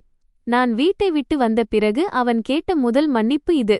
ஆனால் விசித்திரமான விஷயம் என்னவென்றால், அது இப்போது எனக்கு எந்த மாற்றத்தையும் ஏற்படுத்தவில்லை. காலம் கடந்துவிட்டது என்றுதான் தோன்றியது. அவன் என் அருகில் வந்தான். பிரியா, நாம் மீண்டும் தொடங்கலாமா? நான் என் அம்மாவை மாற்றிவிடுகிறேன். நான் தலையசைத்தேன். உன்னாலேயே உன்னை மாற்றிக்கொள்ள முடியவில்லையே. அவன் அங்கேயே உறைந்து நின்றான். நான் ஒரு ஆழ்ந்த மூச்சை இழுத்தேன். ரித்தேஷ், நான் ஒரு உண்மையை கேட்கிறேன். என் பெற்றோர் கையில் பணமில்லை என்றால் நீ என்னை திருமணம் செய்திருப்பாயா? அவன் பதில் சொல்லவில்லை. ஆனால் அவன் மௌனம் எந்த வார்த்தையை விடவும் அதிக வலியை தந்தது. வெளியே மழை இன்னும் பலமாக பெய்து கொண்டிருந்தது. எனக்கு முன்னால் நின்று கொண்டிருந்த அந்த மனிதனை பார்த்து கொண்டிருந்தேன். என் இதயம் குளிர்ந்து போனது. இவன் ஒரு காலத்தில் எனக்காக மழையில் நின்று காத்திருந்தவன் அல்ல. இவன் இப்போது ஒரு அந்நியன். இறுதியாக நான் மெதுவாக, நீ கிளம்பு என்றேன். ரித்தேஷ் தலையை உயர்த்தினான். அவனது கண்கள் சிவந்திருந்தன. பிரியா, நான் சோர்வாக இருக்கிறேன். அவன் நீண்ட நேரம் நின்றான். பிறகு இறுதியாக திரும்பி மழையில் நடந்து சென்றான். அவன் வாசலை விட்டு வெளியேறுவதை பார்த்து கொண்டிருந்தேன். என் இதயம் வலிக்கிறது. ஆனால் அதே சமயம் இந்த திருமணம் இனி ஒருபோதும் சரியாகாது என்பதை புரிந்து கொண்டேன். அந்த இரவு என் மாமியார் என்னை கட்டாயப்படுத்தி அழைத்துச் செல்ல புதியதொரு சதியை தீட்டிக் கொண்டிருந்தார் என்பது எனக்கு தெரியாது. அன்று இரவு மழை நீண்ட நேரம் பெய்து கொண்டிருந்தது. நான் என் அறையில் படுத்தபடி தகரக்கூரையின் மீது விழும் மழைத்துளிகளின் சத்தத்தை கேட்டுக்கொண்டிருந்தேன். என் இதயம் பாரமாக இருந்தது. ரித்தேஷுடன் பேசியது என் மனதில் ஓடிக்கொண்டே இருந்தது. நான் மன்னிப்பு கேட்கிறேன் இந்த வார்த்தையை அவன் திருமணமான முதலன்றே சொல்லியிருந்தால் எல்லாம் மாறியிருக்கும். ஆனால் நடந்த எல்லாவற்றிற்கும் பிறகு திரும்பிச் செல்வதற்கான நம்பிக்கை எனக்குள் துளியும் இல்லை. மறுநாள் காலை நான் எழுந்ததும் அம்மா முற்றத்தில் பதற்றத்துடன் போனில் பேசிக் கொண்டிருப்பதைக் கண்டேன். என்னை பார்த்ததும் அவர் வேகமாக உள்ளே வந்தார். பிரியா, இதைப் பார். அம்மா எனக்கு போனை நீட்டினார். சமூக ஊடகத்தில் ஒரு பதிவு இருந்தது. ஒரு அந்நிய அக்கவுண்டிலிருந்து என் திருமண புகைப்படம் பகிரப்பட்டிருந்தது. அதில், புதிய மணமகள் பணத்தோடு ஓடிவிட்டாள், புகுந்த வீட்டாரை கடனில் தவிக்க விட்டுவிட்டாள் என்று எழுதப்பட்டிருந்தது. கீழே டஜன் கணக்கான கமெண்டுகள் இருந்தன. சிலர் என்னை பேராசைக்காரி என்றனர், சிலர் துரோகி என்றனர். சிலர் என் பெற்றோர் எனக்கு நல்ல வளர்ப்பை கொடுக்கவில்லை என்று எழுதியிருந்தனர். இதை படித்து என் கைகள் நடுங்கின. அம்மா நாற்காலியில் அமர்ந்தார், அவர் கண்கள் சிவந்திருந்தன. மக்கள் எவ்வளவு மோசமானவர்கள் மகளே. நான் போனை இறுக்கமாக பிடித்தேன். இதற்கு பின்னால் யார் இருக்கிறார் என்று எனக்கு தெரியும். என் மாமியார் இப்போது சமூகத்தை பயன்படுத்தி என்னை பணிய வைக்க முயற்சிக்கிறார். சரியாக அந்த நேரத்தில் என் போன் ஒலித்தது. அது சுனிதா அக்காவின் அழைப்பு. அவர் குரலில் பதற்றம் இருந்தது. பிரியா, இப்போது வீட்டிலிருந்து வெளியே எங்கும் போகாதே. நான் மெதுவாக, இப்போது அவர்கள் வேறு என்ன செய்திருக்கிறார்கள் அக்கா என்றேன். அவர் பெருமூச்சு விட்டு, ரித்தேஷின் அம்மா எல்லா இடத்திலும் நீ திருமண ஆசை காட்டி அவர்களை ஏமாற்றிவிட்டதாக சொல்லிக் கொண்டிருக்கிறார். நீ திரும்பி வரவில்லை என்றால் உன் மீது வழக்கு தொடரப்போவதாகவும் சொல்கிறார். நான் கசப்பாக சிரித்தேன். என் மீது எதற்கு வழக்கு? நீ அவர்களுடைய சொத்தை அபகரித்து விட்டதாகச் சொல்கிறார். இதை கேட்டதும் எனக்கு சிரிப்பும் துயரமும் ஒன்றாக வந்தது. அந்த சொத்து என் பெற்றோர் எனக்கு கொடுத்தது. இப்போது என்னையே திருடியாக்கியிருக்கிறார்கள். அந்த போன் காலிற்கு பிறகு நான் நீண்ட நேரம் அமைதியாக அமர்ந்திருந்தேன். என் மீது வரும் அவ பெயரை பற்றி எனக்கு பயமில்லை. என் பெற்றோரையும் இதில் இழுக்கிறார்களே என்பதுதான் எனக்கு வருத்தமாக இருந்தது. என் அப்பா வாழ்நாள் முழுவதும் நேர்மையாக வாழ்ந்தவர். ஒருவருக்கும் குறை சொல்ல வாய்ப்பளித்ததில்லை. இப்போது தன் மகளின் பெயரால் ஊர் மக்களின் கேலிகளை அவர் கேட்க வேண்டியிருக்கிறது. மதியம் வங்கி ஊழியர் வர்மா அங்கிள் மீண்டும் வீட்டிற்கு வந்தார். அவர் கதவை உள்ளே வந்ததும் கவலையுடன் என்னை பார்த்தார். பிரியா, நீ தயாராக இருக்க வேண்டும் என்பதற்காகத்தான் சொல்கிறேன். இன்று காலை உன் மாமியார் இருவரை அழைத்துக்கொண்டு வங்கிக்கு வந்து கலாட்டா செய்தார். நான் அதிர்ந்து போனேன். இப்போது அவர் என்ன செய்தார் அங்கிள்? வர்மா அங்கிள் நாற்காலியை இழுத்து அமர்ந்து சொல்லத் தொடங்கினார். உன் மாமியார் உன் மனநிலை சரியில்லை என்று சொல்லி உன் FD முடக்க வேண்டும் என்று வற்புறுத்தினார். நான் ஸ்தம்பித்து நின்றேன். வர்மா அங்கிள் தலையசைத்தார். நல்ல வேளை, எல்லா ஆவணங்களும் உன் பெயரிலேயே தெளிவாக இருப்பதால் அவர்களால் ஒன்றும் செய்ய முடியவில்லை. ஆனால் இது அவ்வளவு எளிதான விஷயமாக தெரியவில்லை. நான் வலியுடன் அமைதியாக அமர்ந்திருந்தேன். காதல் முடிந்துவிட்டது என்பதற்காக அல்ல. அடுத்த நாள் மாலை அம்மாவுடன் காய்கறி நறுக்கிக் கொண்டிருந்தபோது கதவில் மீண்டும் யாரோ அழைக்கும் சத்தம் கேட்டது. இந்த முறை என் மாமியாரின் தங்கச்சி ஷீலா அத்தை வந்திருந்தார். அவர் சுபாவத்தால் நல்லவர். திருமணத்தன்று ரகசியமாக எனக்கு கொஞ்சம் பணம் கூட கொடுத்திருந்தார். என்னை பார்த்ததும் அவர் பெருமூச்சு விட்டார். உன்னிடம் நான் தனியாக பேச வேண்டும். நான் அவரை முற்றத்தின் மூலைக்கு அழைத்துச் சென்றேன். அவர் சுற்றிலும் பார்த்துவிட்டு தன் குரலை தாழ்த்தினார். உண்மையைச் சொல்லப்போனால் நீ மீண்டும் அந்த வீட்டிற்கு போகாதே. நான் அதிர்ச்சியடைந்தேன். ஷீலா அத்தை தலையசைத்தார். அந்த வீட்டில் இப்போது பெரும் கலாட்டா நடக்கிறது. கடன் கொடுத்தவர்கள் தினமும் வருகிறார்கள். நான் திகைத்துப் போனேன். அவர் தொடர்ந்து, உன் மாமியார் வீட்டின் பின்புறம் உள்ள நிலத்தையும் விற்க முயற்சி செய்கிறார். ஆனால் வாங்குவதற்கு ஆள் கிடைக்கவில்லை. அவர்கள் உன் பணத்தைத்தான் கடைசி ஆதரவாக பார்க்கிறார்கள். இதை கேட்டதும் என் முதுகெலும்பில் ஒரு சில்லிப்பு ஏற்பட்டது. அப்படியானால் விஷயம் நான் நினைத்ததை விடவும் தீவிரமானது. ஷீலா அத்தை பரிதாபத்துடன் என்னை பார்த்தார். ரித்தேஷ் ஆரம்பத்தில் இவ்வளவு மோசமானவன் இல்லை. ஆனால் கடன் சுமை அவனை முற்றிலும் மாற்றிவிட்டது. நான் கசப்பாக சிரித்தேன். ஒருவேளை நான் அவனை சரியாக புரிந்து கொள்ளவே இல்லையோ என்னவோ. ஷீலா அத்தை சில நொடிகள் அமைதியாக இருந்தார். பிறகு திடீரென மெதுவாக, இன்னும் ஒரு விஷயம் இருக்கிறது. இதை கேட்டு அமைதியாக இரு என்றார். என் இதயம் வேகமாக துடித்தது. அவர் தயக்கத்துடன், திருமணத்திற்கு முன்பே உன் மாமியார் பணக்கார மருமகள் கிடைத்துவிட்டால் ஒட்டுமொத்த குடும்பமும் காப்பாற்றப்படும் என்று சொல்லிக் கொண்டிருந்தார் என்றார். நான் அங்கேயே உறைந்து போனேன். நான் இதை முன்பே ஊகித்திருந்தாலும் அவர்களின் சொந்த உறவினரின் வாயாலேயே இதை கேட்டபோது என் இதயத்தை யாரோ பிசைவது போல இருந்தது. ஷீலா அத்தை ஒரு பெருமூச்சு விட்டார். உனக்காக எனக்கு பரிதாபமாக இருக்கிறது. அதனால்தான் உண்மையை சொல்ல வந்தேன். இப்போது அவர்கள் உன்னை வைத்து கணவன் மனைவி இருவரும் சேர்ந்து வாங்கிய கடன் என்று கூறி அந்த ஆவணங்களில் கையெழுத்து வாங்க திட்டமிடுகிறார்கள். என் உடல் முழுவதும் உறைந்து போனது. கூட்டுக்கடன்? அவர் தலையசைத்தார். அந்த கடன் முழுவதையும் உங்கள் இருவர் பெயரிலும் மாற்றி உன் பணத்தை வைத்து அதை அடைக்க அவர்கள் நினைக்கிறார்கள். நான் நின்று கொள்வதற்காக நாற்காலியை பிடித்துக் கொண்டேன். அன்று நான் அமைதியாக திரும்பிச் சென்றிருந்தால் இன்று நானும் அந்த கடன் பள்ளத்தில் விழுந்து சிக்கியிருப்பேன். ஷீலா அத்தை எழுந்து நின்றார். கிளம்புவதற்கு முன் என் கைகளை இறுக்கமாக பிடித்துக் கொண்டார். பிரியா, என்ன நடந்தாலும் சரி, இனி மென்மையாக இருந்துவிடாதே. அவர் கதவை விட்டு வெளியேறுவதை பார்த்து கொண்டிருந்தேன். என் இதயம் நடுங்கியது. திருமணமான முதல் நாள் இரவு பாத்திரங்களை கழுவச் சொன்னது வெறும் தொடக்கம்தான் என்று அப்போதுதான் எனக்கு புரிந்தது. எனக்கு காத்திருந்த விஷயம் அதைவிட பயங்கரமானது. அன்று மாலை குடும்பத்தினர் அனைவரும் உணவருந்திக் கொண்டிருந்தபோது என் போனுக்கு திடீரென ஒரு ஆடியோ ரெக்கார்டிங் வந்தது. அனுப்பியவர் பெயர் இல்லை. நான் அதை பிளே செய்தேன். உடனே என் மாமியாரின் குரல் ஒலித்தது. அவளை எப்படியாவது திரும்ப அழைத்து வந்தே தீர வேண்டும். இல்லையென்றால் அந்த பணம் கை நழுவி போய்விடும். என் கைகள் நடுங்கின. என் பெற்றோர் அப்படியே உறைந்து போயினர். ஆனால் ரெக்கார்டிங் இன்னும் முடியவில்லை. அடுத்த சில வார்த்தைகள் என் உடல் முழுவதையும் உறைய வைத்தன. லிவிங் ரூமில் அந்த ஆடியோ தொடர்ந்து ஒலிக்க வீடு முழுவதும் நிசப்தம் நிலவியது. என் மாமியாரின் கூர்மையான வஞ்சகமான குரல் எதிரொலித்தது.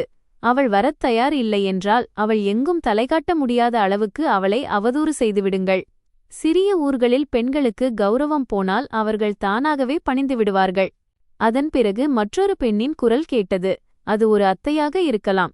அக்கா, அவள் திருமணத்திற்கு முன்பே கர்ப்பமாக இருந்தாள் என்று வதந்தியை பரப்பலாமா? என் மாமியார் உடனே பதிலளித்தார். ஆம், அவள் தலை நிமிர முடியாத அளவுக்கு ஏதாவது செய்யுங்கள்.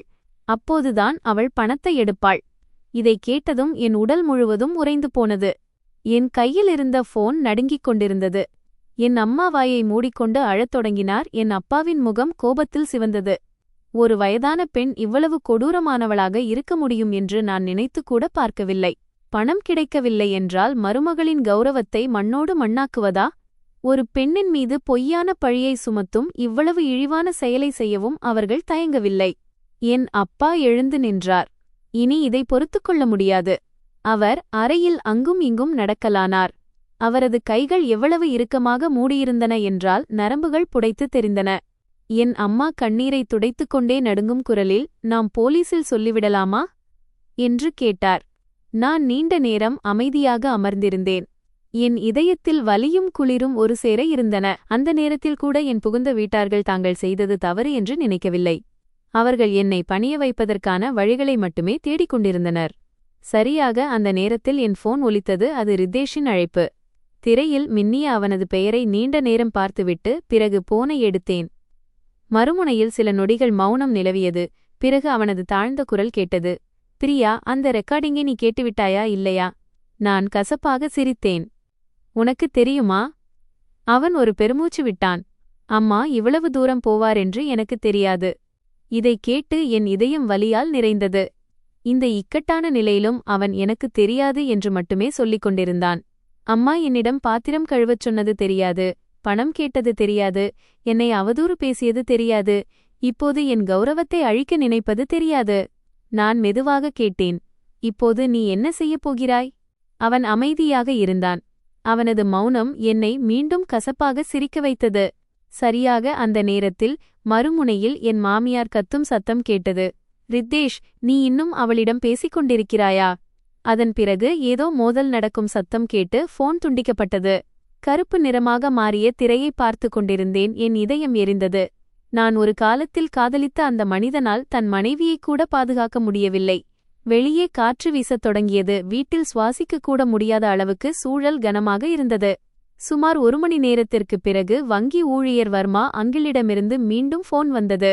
அவரது குரல் மிகவும் தீவிரமாக இருந்தது. பிரியா, உன் தனிப்பட்ட ஆவணங்களை சரிபார்த்துக்கொள். நான் அதிர்ந்து போனேன். என்ன நடந்தது அங்கிள்? யாரோ உன்னுடைய ஆதார் ரிடாக்டட் நகலை கொண்டு வந்து அதை பயன்படுத்தி லோன் வாங்குவது எப்படி என்று கேட்டு வந்தனர். என் உடல் முழுவதுமாக உறைந்து போனது. என்ன? வர்மா அங்கிள் தாழ்ந்த குரலில் சொன்னார். நல்ல வேளை, வங்கி ஊழியருக்குச் சந்தேகம் வந்து என்னை அழைத்துவிட்டார். உன் ஆவணங்களை மிகவும் கவனமாக பார்த்துக்கொள். நான் அங்கேயே உறைந்து நின்றேன். திருமணத்தின்போது என் ஹேண்ட்பேக்கை என் மாமியார் அரை நாள் தன்வசம் வைத்திருந்தது நினைவுக்கு வந்தது. அதில் என் அடையாள அட்டைகள் அனைத்தும் இருந்தன. ஒரு பயங்கரமான எண்ணம் என் மனதில் தோன்றியது. அவர்கள் முன்பே என் ஆவணங்களை நகல் எடுத்துக்கொண்டார்களா? நான் இதைப் பற்றி என் பெற்றோரிடம் சொன்னேன். இதைக் கேட்டு அம்மா வெளுத்துப் போனார். உன் பெயரில் அவர்கள் கடன் வாங்கப் போகிறார்களா? என் அப்பா உடனே எழுந்து நின்றார். நாளை உன்னை அழைத்துச் சென்று எல்லா கடன் ஆவணங்களையும் பிளாக் செய்கிறேன். அப்பாவை பார்த்ததும் என் கண்களில் கண்ணீர் வழிந்தது. சிறு வயது முதல் இன்றுவரை அப்பா எப்போதும் எனக்கு கவசமாக இருந்தார். இப்போது என் திருமணத்திற்குப் பிறகு என் புகுந்த வீட்டாரிடமிருந்தே அவர் என்னை காப்பாற்ற வேண்டியிருக்கிறது. அன்று இரவு எங்களால் தூங்கவே முடியவில்லை. சுமார் 12 மணி அளவில் கதவை யாரோ பலமாக தட்டும் சத்தம் கேட்டது. அம்மா பயந்து போய் மார்பை பிடித்துக்கொள்ள அப்பா உடனடியாக டார்ச் லைட்டை எடுத்துக்கொண்டு வெளியே சென்றார். வாசலுக்கு வெளியே என் மாமியாரின் கூர்மையான குரல் கேட்டது. பிரியா, கதவை திற. என் இதயம் படபடவென துடித்தது. நான் அப்பாவுக்கு பின்னால் முற்றத்திற்குச் சென்றேன். கதவுக்கு வெளியே என் மாமியார் 3 அந்நிய மனிதர்களுடன் நின்று கொண்டிருந்தார். அவர்கள் அனைவர் கைகளிலும் பச்சை குத்தப்பட்டிருந்தது. முகம் பயங்கரமாக இருந்தது. என் முதுகெலும்பில் ஒரு சில்லிப்பு ஓடியது. என் அப்பா சத்தமாக கேட்டார். ஆனால் என் மாமியார் நேரடியாக என்னை நோக்கி விரலை நீட்டினார். இவள் என் வீட்டுப் பணத்தை எடுத்துக்கொண்டாள், அதை திருப்பிக் கொடுத்தே ஆக வேண்டும். ஒரு ஆள் முன்னால் வந்து, நீங்கள் இதை சமாதானமாக பேசித் தீர்த்துக் கொள்ளுங்கள். ஆனால் சரிதாஜி எங்களிடம் பணம் வாங்கியிருக்கிறார், அதனால் அவர் பொறுப்பேற்க வேண்டும் என்றான். நான் அதிர்ந்து போனேன். என் மாமியார் கடன் வசூலிப்பவர்களை என் வீட்டிற்கே அழைத்து வந்திருந்தார். என் அப்பா பற்களை நரநரவென கடித்தார். அவர்கள் வாங்கிய கடனுக்கும் என் மகளுக்கும் என்ன சம்பந்தம்? என் மாமியார் உடனே கத்தினார். இவள் ரித்தேஷின் மனைவி, அதனால் இவளும் கடனை அடைக்க பொறுப்பேற்க வேண்டும். நான் முற்றத்தின் நடுவில் உறைந்து நின்றேன். இரவு இருட்டில் ஊர் நாய்களின் குரைக்கும் சத்தம் கேட்டது. சுற்றியிருந்த வீடுகளில் விளக்குகள் எரிந்தன. அந்த பச்சை குத்திய ஆள் என்னை மேலிருந்து கீழ்வரை பார்த்துவிட்டு ஏளனமாகச் சிரித்தான். சகோதரி, பணம் இருந்தால் கொடுத்துவிட்டு விஷயத்தை முடித்துவிடுங்கள். நான் என் கைகளை எவ்வளவு இறுக்கமாக மூடினேன் என்றால் நகங்கள் தோலுக்குள் பதிந்தன. என் வாழ்க்கையில் முதல் முறையாக எனக்கு பயம் ஏற்பட்டது. அடிவாங்குவோம் என்ற பயம் அல்ல, மனிதநேயம் இவ்வளவு தாழ்ந்துவிடுமா என்ற பயம். ஒரு மாமியார் பணத்திற்காக நள்ளிரவில் குண்டர்களை அழைத்துக்கொண்டு தன் சம்மந்தியின் வீட்டிற்கு வர முடியுமா? என் அம்மா பயத்தில் நின்று கொள்ளக்கூட முடியாமல் தவித்தார். என் அப்பா எனக்கு கவசமாக முன்னே நின்றார். அவர் அந்த ஆட்களின் கண்களை நேராக பார்த்து, யாருக்காவது துணிச்சல் இருந்தால் என் வீட்டிற்குள் நுழைந்து பார் என்றார். சூழல் பதற்றமாக மாறியது. சரியாக அந்த நேரத்தில் எதிர்பாராத ஒன்று நடந்தது. ரித்தேஷ் எங்கிருந்தோ ஓடி வந்து முற்றத்தின் நடுவில் நின்று, அம்மா போதும் என்று கத்தினான். அவனது அலறலில் அனைவரும் அப்படியே நின்றனர். இருட்டில் என் கணவனை பார்த்தேன். என் இதயம் வலியால் நிறைந்தது. ஏனெனில் தன் தாய்க்கு எதிராக அவன் முதன்முறையாக குரல் கொடுத்திருந்தான். ஆனால் அதற்குள் எல்லாமே தாமதமாகிவிட்டது. ரித்தேஷின் அலறல் அந்த இரவு அமைதியில் எதிரொலித்தது. முற்றமே ஸ்தம்பித்தது. என் மாமியார் கூட சில நொடிகள் அதிர்ச்சியில் உறைந்து போனார். எப்போதும் தன் தாயின் பேச்சை அப்படியே கேட்டு வந்த தன் மகன் இவ்வளவு பேருக்கு முன்னால் தன் குரலை உயர்த்துவான் என்று அவர் நினைத்திருக்க மாட்டார். ரித்தேஷ் வேகமாகச் சென்று கதவின் முன் நின்றான். அவனது முகம் கோபத்தில் சிவந்திருந்தது. அம்மா, இவர்களை ஏன் இங்கே அழைத்து வந்தாய்? என் மாமியார் உடனே கத்தினார். நீ என்னிடம் கேள்வி கேட்கிறாயா? ரித்தேஷ் தன் கைகளை உதறிவிட்டான். ஆனால் இது என் மாமனார் வீடு. அதனால் என்ன? இவள் உன் மனைவி. கடனை அடைக்கும் பொறுப்பை இவள் ஏற்கத்தான் வேண்டும். இதை கேட்டதும் என் இதயம் குளிர்ந்து போனது. அந்த நேரத்தில் கூட அவர்கள் பணத்தை பற்றி மட்டுமே சிந்தித்துக் கொண்டிருந்தனர். வாசலில் நின்றிருந்த பச்சை குத்திய மனிதர்கள் பொறுமை இழந்தனர். உயரமாக இருந்த ஒரு ஆள் முன்னே வந்து, நீங்கள் விரைவில் இந்த விஷயத்தை முடித்துக் கொள்ளுங்கள், எங்களுக்கு காத்திருப்பது பிடிக்காது என்றான். என் அப்பா எனக்கும் அம்மாவுக்கும் முன்னால் நின்று கொண்டிருந்தார். அவரது குரல் உறுதியாக இருந்தது. யார் கடன் வாங்கினார்களோ அவர்கள்தான் திருப்பித் தர வேண்டும். எங்கள் வீட்டிற்கும் இதற்கும் எந்த சம்பந்தமும் இல்லை. அந்த ஆள் ஏளனமாகச் சிரித்தான். ஆனால் மனைவியை திருமணம் செய்ததும் பணம் கிடைத்துவிடும் என்று ரித்தேஷ் சொன்னானே. அந்த வாக்கியம் என் இதயத்தில் கத்தியைப் போல இறங்கியது. நான் திரும்பி ரித்தேஷைப் பார்த்தேன். அவன் முகம் வெளுத்துப் போயிருந்தது. அவன் திக்கித் திணறினான். நான் கடன் அடைக்க இன்னும் கொஞ்சம் அவகாசம்தான் கேட்டேன். என் அம்மா எனக்கு பின்னால் அழத் தொடங்கினார். என் அப்பா கோபத்தில் பற்களை நரநரவென கடித்தார். என் வாழ்நாள் முழுவதும் என்னை காப்பதாக வாக்களித்த அந்த மனிதனை பார்த்தேன். எனக்கு மூச்சு முட்டியது. அப்படியானால் ஆரம்பத்திலிருந்தே இந்த திருமணம் கடனை அடைப்பதற்கான ஒரு சாக்காக மட்டுமே உருவாக்கப்பட்டதா? ரித்தேஷ் என்னிடம் வந்து, பிரியா, நான் மன்னிப்பு கேட்கிறேன். நான் மிகவும் மோசமாகச் சிக்கிக் கொண்டேன் என்றான். நான் கசப்பாக சிரித்தேன். அப்படியானால் என்னையும் உன்னுடன் சேர்ந்து மூழ்கடிக்க முடிவு செய்துவிட்டாயா? அவன் தலையை குனிந்து கொண்டான். என் மாமியார் தன் மகன் பலவீனமடைவதைக் கண்டு உடனே குறுக்கிட்டார். இவள் உன் மனைவி. நீ உன் கணவனுடன் நிற்க வேண்டும். தன் கணவனுக்கு உதவாத பெண் எதற்கு திருமணம் செய்து கொள்ள வேண்டும்? நான் அவரை நீண்ட நேரம் பார்த்தேன்.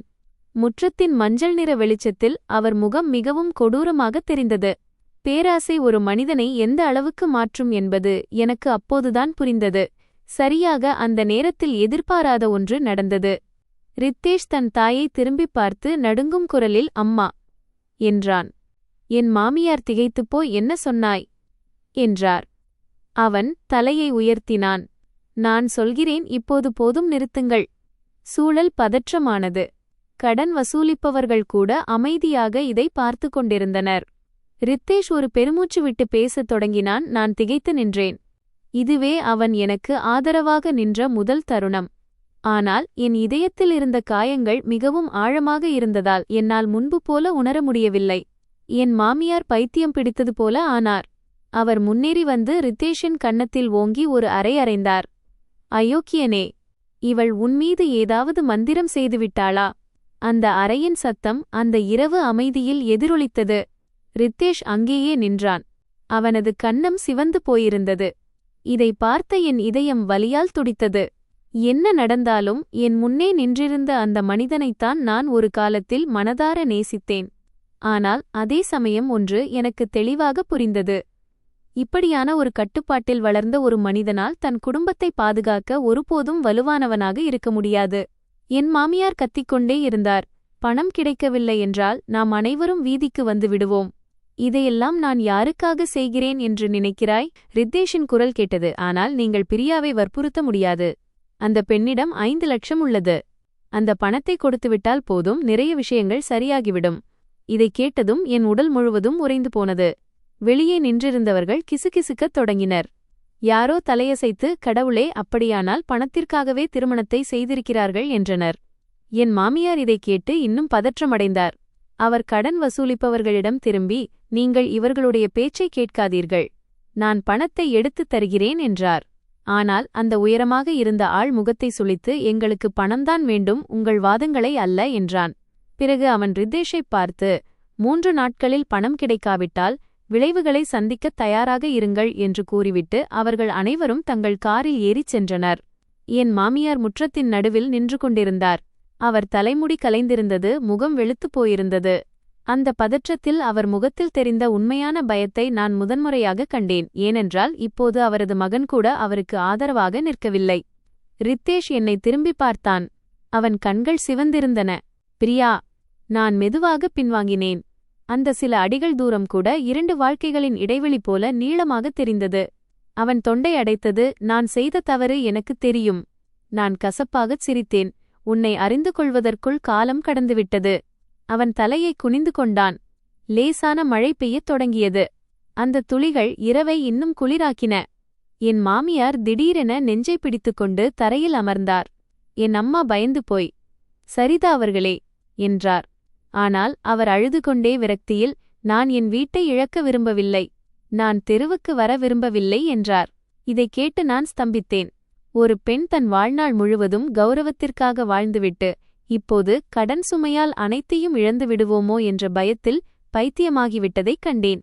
ஆனால் துரதிர்ஷ்டவசமாக அவர் மற்றவர்களையும் தன்னுடனேயே மூழ்கடிக்க வழி தேடிவிட்டார். ரித்தேஷ் விரைவாகத் தன் தாயை எழுப்பினான். செல்வதற்கு முன் அவன் கடைசி முறையாக என்னை திரும்பிப் பார்த்தான். அவன் கண்களில் வருத்தம், வலி மற்றும் இயலாமை இருந்தது. ஆனால் இப்போது எதையும் காப்பாற்ற முடியாது. வராண்டாவின் கூரைக்கு கீழே நின்று மழையில் அவர்கள் செல்வதை பார்த்து கொண்டிருந்தேன். என் இதயத்தில் ஒரு ஆழமான வலி இருந்தது. ஏனெனில் இந்த திருமணம் வறுமையால் அல்ல, பேராசையாலும் பலவீனத்தாலுமே தோல்வியடைந்தது என்பது எனக்கு புரிந்தது. ஆனால் அடுத்த ஒரு நாளில் மொத்த நகரத்தையுமே உலுக்கப் போகும் பெரும் புயல் ஒன்று வரப்போகிறது என்பது எனக்குத் தெரியாது. மறுநாள் காலை என் வீட்டில் நடந்த கலாட்டாவின் செய்தி காட்டுத்தீ போல ஊர் முழுவதும் பரவியது. சந்தை முதல் டீக்கடை வரை எல்லார் வாயிலும் பிரியாவின் பெயர்தான். சிலர் எனக்காக அனுதாபப்பட்டனர். ஆனால் சிலர் நேரம் கழிக்க ஒரு புதிய கதையை கிடைத்தது போல வேடிக்கை பார்த்தனர். நான் என் அறையில் அமர்ந்து வெளியே கேட்ட கிசுகிசுப்புகளை கேட்டுக்கொண்டிருந்தேன். அந்த பெண்ணும் சும்மா இருக்க மாட்டாள், அதனால்தான் புகுந்த வீட்டார்கள் இவ்வளவு கலாட்டா செய்கிறார்கள். மாப்பிள்ளை வீட்டிற்கு உண்மையில் அதிக கடன் இருக்கிறது என்று கேள்விப்பட்டேன். அவர்களின் பெற்றோர் படும் துன்பத்தை பார்க்கும்போதுதான் மிகவும் வருத்தமாக இருக்கிறது. இந்த ஒவ்வொரு வார்த்தையும் என் இதயத்தில் பாரத்தை ஏற்றின. நான் மிகவும் பலசாலி, மக்களின் பேச்சுகள் என்னை பாதிக்காது என்று நினைத்திருந்தேன். ஆனால் அது அவ்வளவு எளிதானதாக இல்லை. ஒட்டுமொத்த ஊரே உங்களை ஏளனமான பார்வையுடன் பார்க்கும்போது அது உங்கள் பெற்றோருக்குத்தான் அதிக வலியை தருகிறது. அன்று காலை என் அப்பா வழக்கம் போல டீ கடைக்குச் செல்லவில்லை. அவர் வராண்டாவில் அமைதியாக அமர்ந்து சிகரெட்டை பற்ற வைப்பதும் அணைப்பதுமாக இருந்தார். என் அம்மா வீட்டை சுத்தம் செய்வது போல நடித்துவிட்டு யாராவது மீண்டும் கலாட்டா செய்ய வருகிறார்களோ என்ற பயத்தில் கதவை அடிக்கடி எட்டிப் பார்த்தார். நண்பகல் நேரத்தில் என் அப்பாவின் போன் திடீரென ஒலித்தது. அது காவல் நிலையத்திலிருந்து இன்ஸ்பெக்டரின் அழைப்பு. அப்பா சில வார்த்தைகளை மட்டும் கேட்டார். அவரது முகம் மாறியது. பிடிபட்டார்களா? என் இதயம் நின்று போனது. அம்மா பதற்றமடைந்தார். என்ன நடந்தது? என் அப்பா மெதுவாக போனை வைத்தார். நேற்று இரவு நம் வீட்டிற்கு வந்த அந்த கடன் வசூலிப்பவர்களை போலீசார் விசாரணைக்காக அழைத்துச் சென்றிருக்கிறார்கள். நான் அதிர்ந்து போனேன். அப்பா தொடர்ந்து, அக்கம் பக்கத்தில் யாரோ ஒருவர் அன்று நடந்ததை வீடியோ எடுத்து இணையத்தில் பதிவேற்றிவிட்டார்கள். இப்போது விஷயம் பெரிதாகிவிட்டது. இதைக் கேட்டு என் மனம் குழப்பமடைந்தது. சில நாட்களுக்கு முன்புதான் நான் அலங்கரிக்கப்பட்ட மணமகளாக இருந்தேன். இப்போது என் புகுந்த வீட்டார்கள் குண்டர்களை அழைத்து வந்து கடன் கேட்ட விஷயம் ஊருக்கே தெரிந்துவிட்டது. சரியாக அந்த நேரத்தில் சுனிதா அக்காவின் போன் வந்தது. அவர் குரலில் பதற்றம் இருந்தது. பிரியா, நீ இணையத்தை பார்த்தாயா? நான் சோர்ந்து போய், அக்கா, இப்போது புதிதாக என்ன நடந்தது என்றேன். உன் மாமியார் அழுது கூச்சலிட்டதும் அந்த பச்சை குத்திய ஆட்களுடன் நின்றதும் அடங்கிய வீடியோ எல்லா இடத்திலும் பரவிவிட்டது. என் உடல் உறைந்து போனது. நான் ஒரு பெருமூச்சு விட்டேன். இப்போது ரித்தேஷின் வீட்டில் கடன் இருக்கிறது என்பது எல்லாருக்கும் தெரிந்துவிட்டது. நான் அப்படியே உறைந்து நின்றேன். என் மாமியாரை பொறுத்தவரை கௌரவம்தான் உயிர் என்பதை நான் அறிவேன். இப்போது அது ஊர் முன்னால் அம்பலமானது அவருக்கு இதயத்தில் தைத்த கத்தியைப் போல இருந்திருக்கும். மதியம் புகுந்த வீட்டின் உறவினர் ஷீலா அத்தை திடீரென எங்கள் வீட்டிற்கு வந்தார். அவர் முற்றத்திற்குள் வந்தபோதே நடுங்கிக் கொண்டிருந்தார். பிரியா, உன் மாமியார் மருத்துவமனையில் அனுமதிக்கப்பட்டிருக்கிறார். என் அம்மா அதிர்ந்தார். கடவுளே, எப்படி? ஷீலா அத்தை நாற்காலியை இழுத்து அமர்ந்தார். இன்று காலை அவர் கடைக்குச் சென்றபோது மக்கள் அவரை வசைபாடியிருக்கிறார்கள். வீட்டிற்கு வந்ததும் இரத்த அழுத்தம் அதிகரித்து அவர் மயங்கி விழுந்துவிட்டார். இதைக் கேட்டு என் இதயம் பாரமானது. அவர் என்னிடம் எவ்வளவு மோசமாக நடந்து கொண்டிருந்தாலும் இந்தச் செய்தியைக் கேட்டு என்னால் மகிழ்ச்சியடைய முடியவில்லை. ஷீலா அத்தை என்னை பார்த்து மெதுவாக, அந்த வீட்டில் இப்போது பெரும் கலாட்டா நடக்கிறது. கடன் கொடுத்தவர்கள் தினமும் வருகிறார்கள். இணையத்தில் விஷயம் பரவியதால் ரித்தேஷி நிறுவனம் சில நாட்களுக்கு விடுப்பில் அனுப்பிவிட்டது. நான் தலையை குனிந்து கொண்டேன். எல்லாம் மிக வேகமாக சிதைந்து கொண்டிருந்தது. கோலாகலமாக நடந்த ஒரு திருமணம். ஒரே வாரத்தில் ஒட்டுமொத்த குடும்பமும் சீரழிந்து போயிருந்தது. ஷீலா அத்தை ஒரு பெருமூச்சு விட்டார். இதைக் கேட்டு என் இதயம் வலியால் நிறைந்தது. நேற்று இரவு மழையில் நனைந்த அவனது முகம் என் நினைவுக்கு வந்தது. சோர்வாகவும் இயலாமையுடனும் வருத்தத்துடனும் இருந்த அவனது முகம் அது. ஆனால் உடனே என் திருமண முதல் இரவு எனக்கு நினைவுக்கு வந்தது. அவன் உறங்கிக் கொண்டிருக்க நான் மட்டும் அந்த பாத்திரங்களை கழுவிக் கொண்டிருந்தது நினைவுக்கு வந்தது. சில காயங்கள் மன்னிப்பு கேட்பதால் மட்டும் ஆறிவிடுவதில்லை. மாலையில் ரித்தேஷ் எனக்கு போன் செய்தான். சிறிது நேரம் யோசித்துவிட்டு நான் போனை எடுத்தேன். அவனது குரல் தணிந்திருந்தது. பிரியா, என் அம்மா மருத்துவமனையில் இருக்கிறார். நான் மெதுவாக எனக்கு தெரியும் என்று பதில் சொன்னேன். அவன் சிறிது நேரம் அமைதியாக இருந்தான். பிறகு நடந்த எல்லாவற்றிற்கும் நான் மன்னிப்பு கேட்டுக்கொள்கிறேன் என்றான். நான் எந்த பதிலும் சொல்லவில்லை. அவன் ஒரு பெருமூச்சு விட்டான். எல்லாம் இப்படி ஆகும் என்று நான் நினைக்கவே இல்லை. நான் கண்களை மூடிக்கொண்டேன்.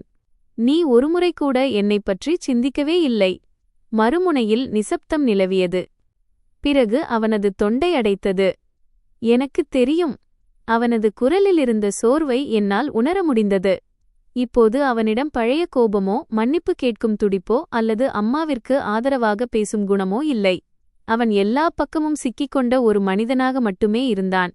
அவன் மிகவும் மெதுவாக, பிரியா, காலத்தை பின்னோக்கி கொண்டு செல்ல முடிந்தால் நான் உன்னை ஒருபோதும் அந்த பாத்திரங்களை கழுவ விட்டிருக்க மாட்டேன் என்றான். இதைக் கேட்டு என் கண்களில் கண்ணீர் வழிந்தது. ஆனால் நான் ஒரு கசப்பான சிரிப்பை மட்டுமே உதிர்த்தேன். அவன் அமைதியானான். நான் தொடர்ந்து சொன்னேன், பிரச்சினை என்னவென்றால், நான் நசுக்கப்பட்டபோது கூட நீ மௌனமாக இருக்கவே விரும்பினாய். வெளியே பலத்த காற்றினால் ஜன்னல் கதவுகள் அதிரத் தொடங்கின. நீண்ட நேரத்திற்குப் பிறகு அவன் சொன்னான், நான் விவாகரத்து பத்திரத்தில் கையெழுத்திட்டு விட்டேன். என் இதயம் நின்று போனது. நான் ஏற்கனவே மனதளவில் தயாராக இருந்தாலும் அந்த உண்மையான வார்த்தைகளைக் கேட்டபோது என் இதயம் வலியால் துடித்தது. 3 வருட காதல், ஒரு திருமணம். சில நாட்களிலேயே எல்லாம் முடிவுக்கு வந்தது. அவன் மேலும், நாளை நான் அதை அனுப்பி வைக்கிறேன் என்றான். நான் மெதுவாக சரி என்றேன். அதன் பிறகு நாங்கள் இருவரும் அமைதியானோம். புகார்களோ வாதங்களோ இல்லை. ஒரு காலத்தில் ஒருவரை ஒருவர் ஆழமாக நேசித்த இருவருக்கு இடையில் இப்போது ஒரு குளிர்ச்சியான வெறுமை மட்டுமே இருந்தது. போனை வைப்பதற்கு முன்பு அவன் திடீரென மெதுவாகச் சொன்னான், பிரியா, நான் உனக்கு உண்மையாகவே ஒரு வீட்டைத் தர விரும்பினேன். இதைக் கேட்டு என் கண்ணீர் மௌனமாக வழிந்தது. நான் போனை கீழே வைத்துவிட்டு ஜன்னல் அருகே நீண்ட நேரம் அமர்ந்திருந்தேன். வெளியே இருள் சூழ்ந்திருந்தது. இரவு காற்று குளிர்ச்சியாக இருந்தது. இந்த திருமணம் உண்மையிலேயே முடிந்துவிட்டது என்பது எனக்குத் தெரியும்.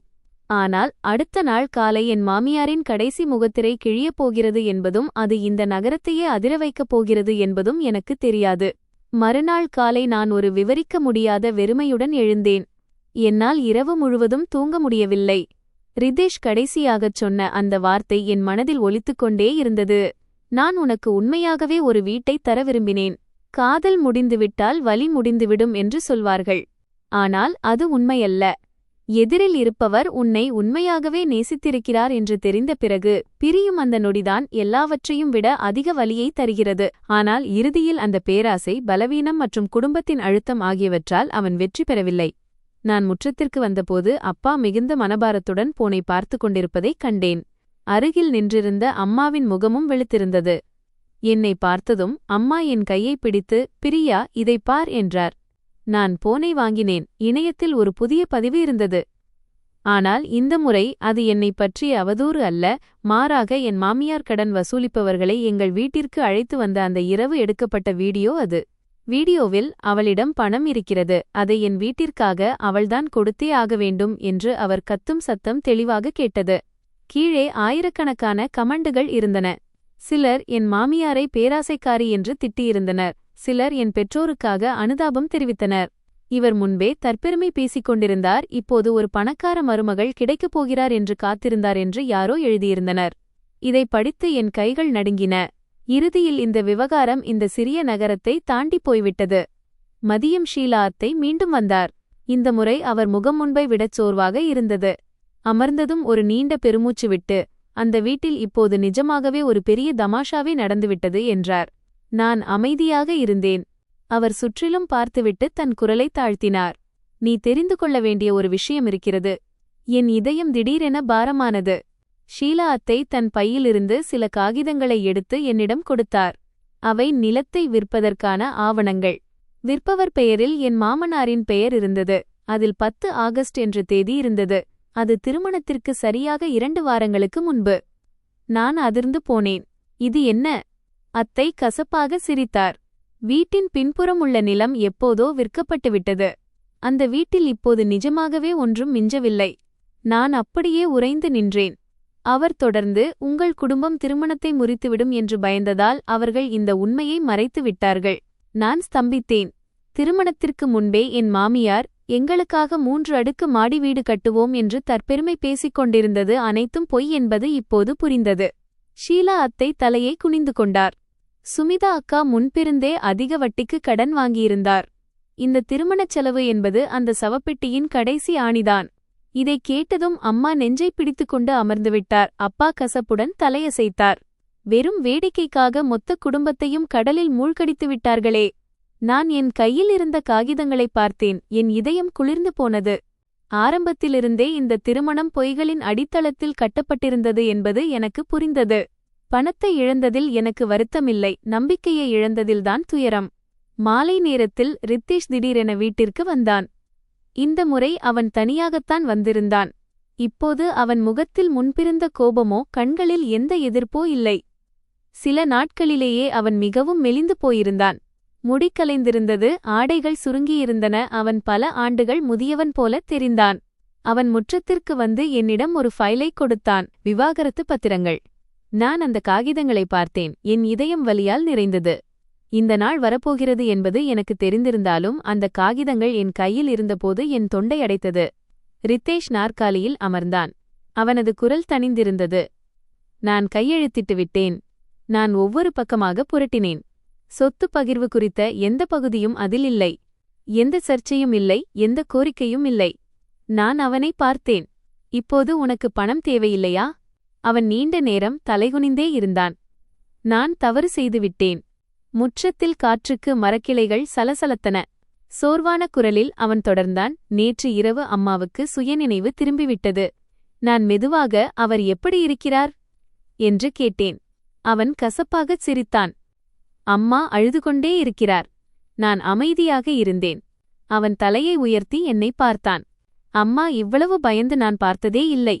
ஒரு பெண் தன் வாழ்நாள் முழுவதும் கௌரவத்திற்காக வாழ்ந்துவிட்டு இப்போது எல்லா ரகசியங்களும் உலகிற்குத் தெரிந்த பிறகு அவர் கிட்டத்தட்ட உடைந்து போயிருந்தார் என்பதை என்னால் புரிந்து கொள்ள முடிந்தது. ரித்தேஷ் தன் கைகளை இழுத்து கொண்டான். திருமணம் மட்டும் முடிந்துவிட்டால் மெதுவாக கடனை அடைத்துவிடலாம், எல்லாம் சரியாகிவிடும் என்று நினைத்தேன். நான் அவனை பார்த்தேன். அப்படியானால் நான் என்னாவது? அவன் தொண்டை அடைத்தது. நான் மன்னிப்பு கேட்கிறேன். நான் கசப்பாக சிரித்தேன்.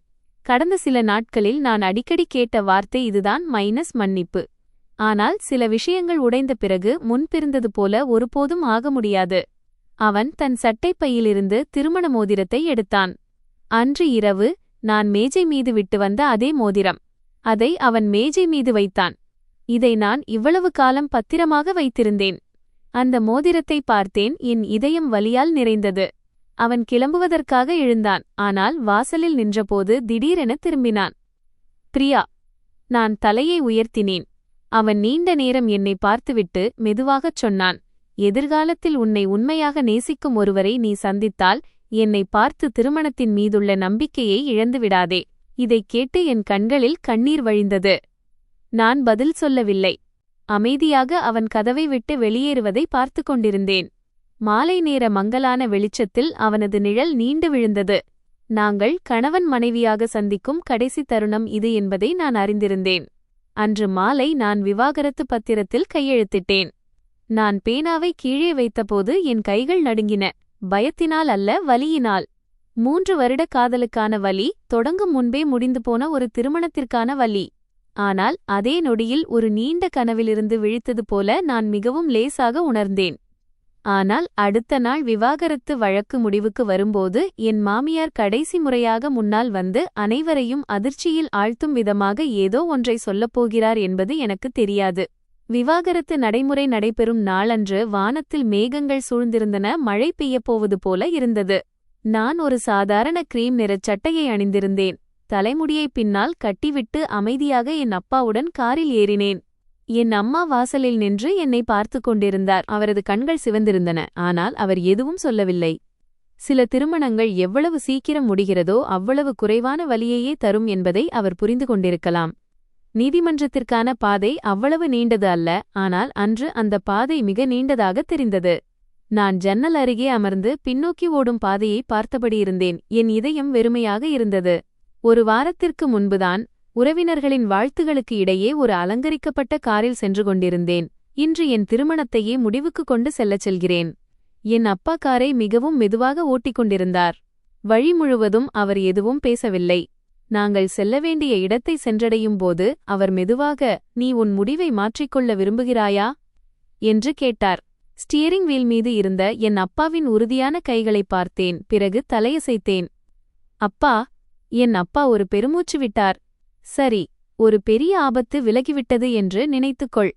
இதைக் கேட்டு என் கண்களில் கண்ணீர் வழிந்தது. விவாகரத்து என்பது ஒரு தோல்வி என்று பலரும் நினைக்கிறார்கள். ஆனால் சில நேரங்களில் ஒரு தவறான இடத்திலிருந்து வெளியேறுவது மட்டுமே உங்கள் வாழ்க்கையை காப்பாற்றுவதற்கான வழியாக அமைகிறது. நான் காரிலிருந்து இறங்கியபோது ரித்தேஷ் ஏற்கனவே நீதிமன்ற வாசலில் காத்துக் கொண்டிருந்தான். சென்ற வருடம் அவன் பிறந்த நாளுக்கு நான் வாங்கிக் கொடுத்த அதே நீல நிறச் சட்டையை அவன் அணிந்திருந்தான். ஆனால் இப்போது அவன் மிகவும் மெலிந்து போயிருந்ததால் அந்தச் சட்டை அவனுக்கு தளர்வாக இருந்தது. அவனது முகம் வாடியிருந்தது. கண்கள் சோர்வாக இருந்தன. நாங்கள் சில நொடிகள் ஒருவரை ஒருவர் பார்த்து கொண்டோம். ரித்தேஷ் முன்னே வந்தான். அவனது குரல் தணிந்திருந்தது. அப்பா, வணக்கம். என் அப்பா மெதுவாக தலையசைத்தார். இப்போது அவர் முன்பிருந்தது போல கோபத்தில் இல்லை. நாங்கள் உள்ளே செல்லவிருந்தபோது பின்னால் யாரோ அழைக்கும் சத்தம் கேட்டது. பிரியா. நான் திரும்பினேன். அது என் மாமியார். அவர் சில அடிகள் தள்ளி நின்று கொண்டிருந்தார். அவர் மிகவும் மெலிந்து போயிருந்தார். முகம் வெளுத்திருந்தது. தலைமுடி முன்பிருந்தது போல நேர்த்தியாக இல்லை. அவரது நடைகூட மெதுவாகிவிட்டது. நான் அதிர்ந்து போனேன். கசப்போ அல்லது வேகமோ இன்றி அவரை நான் காண்பது இதுவே முதல் முறை. என் மாமியார் என் முன்னே வந்து நின்றார். சூழல் கனமாகவும் அமைதியாகவும் இருந்தது. ரித்தேஷ் மெதுவாக அம்மா என்றான். ஆனால் அவர் தன் மகனை பார்க்கவில்லை. அவரது கண்கள் நீண்ட நேரம் என் மீதே நிலைத்திருந்தன. பிறகு திடீரென அவர் தன் தலையை குனிந்து கொண்டார். நான் ஸ்தம்பித்து நின்றேன். என் அப்பாவும் அதிர்ச்சியடைந்தார். அவரது குரல் நடுங்கியது. அது என் தவறு. என் காதுகளையே என்னால் நம்ப முடியவில்லை. என் முற்றத்தில் வந்து கதறி அழுத, கடன் வசூலிப்பவர்களை அழைத்து வந்த, என் கௌரவத்தை மண்ணோடு மண்ணாக்க முயன்ற இந்த பெண் இன்று தலையை குனிந்து மன்னிப்பு கேட்கிறார். என் மூச்சு நின்றது. நான் வாழ்நாள் முழுவதும் கௌரவத்திற்காகவே வாழ்ந்தேன். எல்லாவற்றையும் இழந்த பிறகுதான் எவ்வளவு முட்டாள்தனமாக இருந்தேன் என்று புரிந்தது. அவரது தொண்டை அடைத்தது. நான் அந்த வீட்டை மட்டும் காப்பாற்ற விரும்பினேன். ஆனால் இறுதியில் என் மகனின் வாழ்க்கையை வீணடித்துவிட்டேன். நான் அமைதியாக நின்றேன். என் இதயத்தில் இப்போது பழைய வெறுப்பு இல்லை. வெறும் துயரம் மட்டுமே இருந்தது. வாழ்நாள் முழுவதும் உலகத்தோடு போராடிய ஒரு பெண்ணுக்கான துயரம் அது. இறுதியில் அவர் தன்னிடமிருந்த மிகவும் விலைமதிப்பற்ற கௌரவத்தையே இழந்துவிட்டார். என் மாமியார் நடுங்கும் குரலில், பிரியா, இப்போது எதையும் சொல்வதற்கு மிகவும் காலம் கடந்துவிட்டது என்பது எனக்கு தெரியும் என்றார். நான் அவரை நீண்ட நேரம் பார்த்தேன். பிறகு மெதுவாக பதில் சொன்னேன். எனக்கு எப்போதும் பணத்தைப் பற்றிய வருத்தம் இருந்ததில்லை. அவர் தலையை உயர்த்தினார். நான் தொடர்ந்து சொன்னேன், உங்கள் வீட்டில் யாருமே என்னை ஒருபோதும் தங்களில் ஒருத்தியாக கருதவில்லை என்பதுதான் எனக்கு அதிக வலியை கொடுக்கிறது. அவரது கண்ணீர் இடைவிடாது வழிந்தது. அருகில் நின்றிருந்த ரித்தேஷ் தலையை குனிந்திருந்தான். அவனுக்கும் வலி ஏற்படுவதை என்னால் உணர முடிந்தது.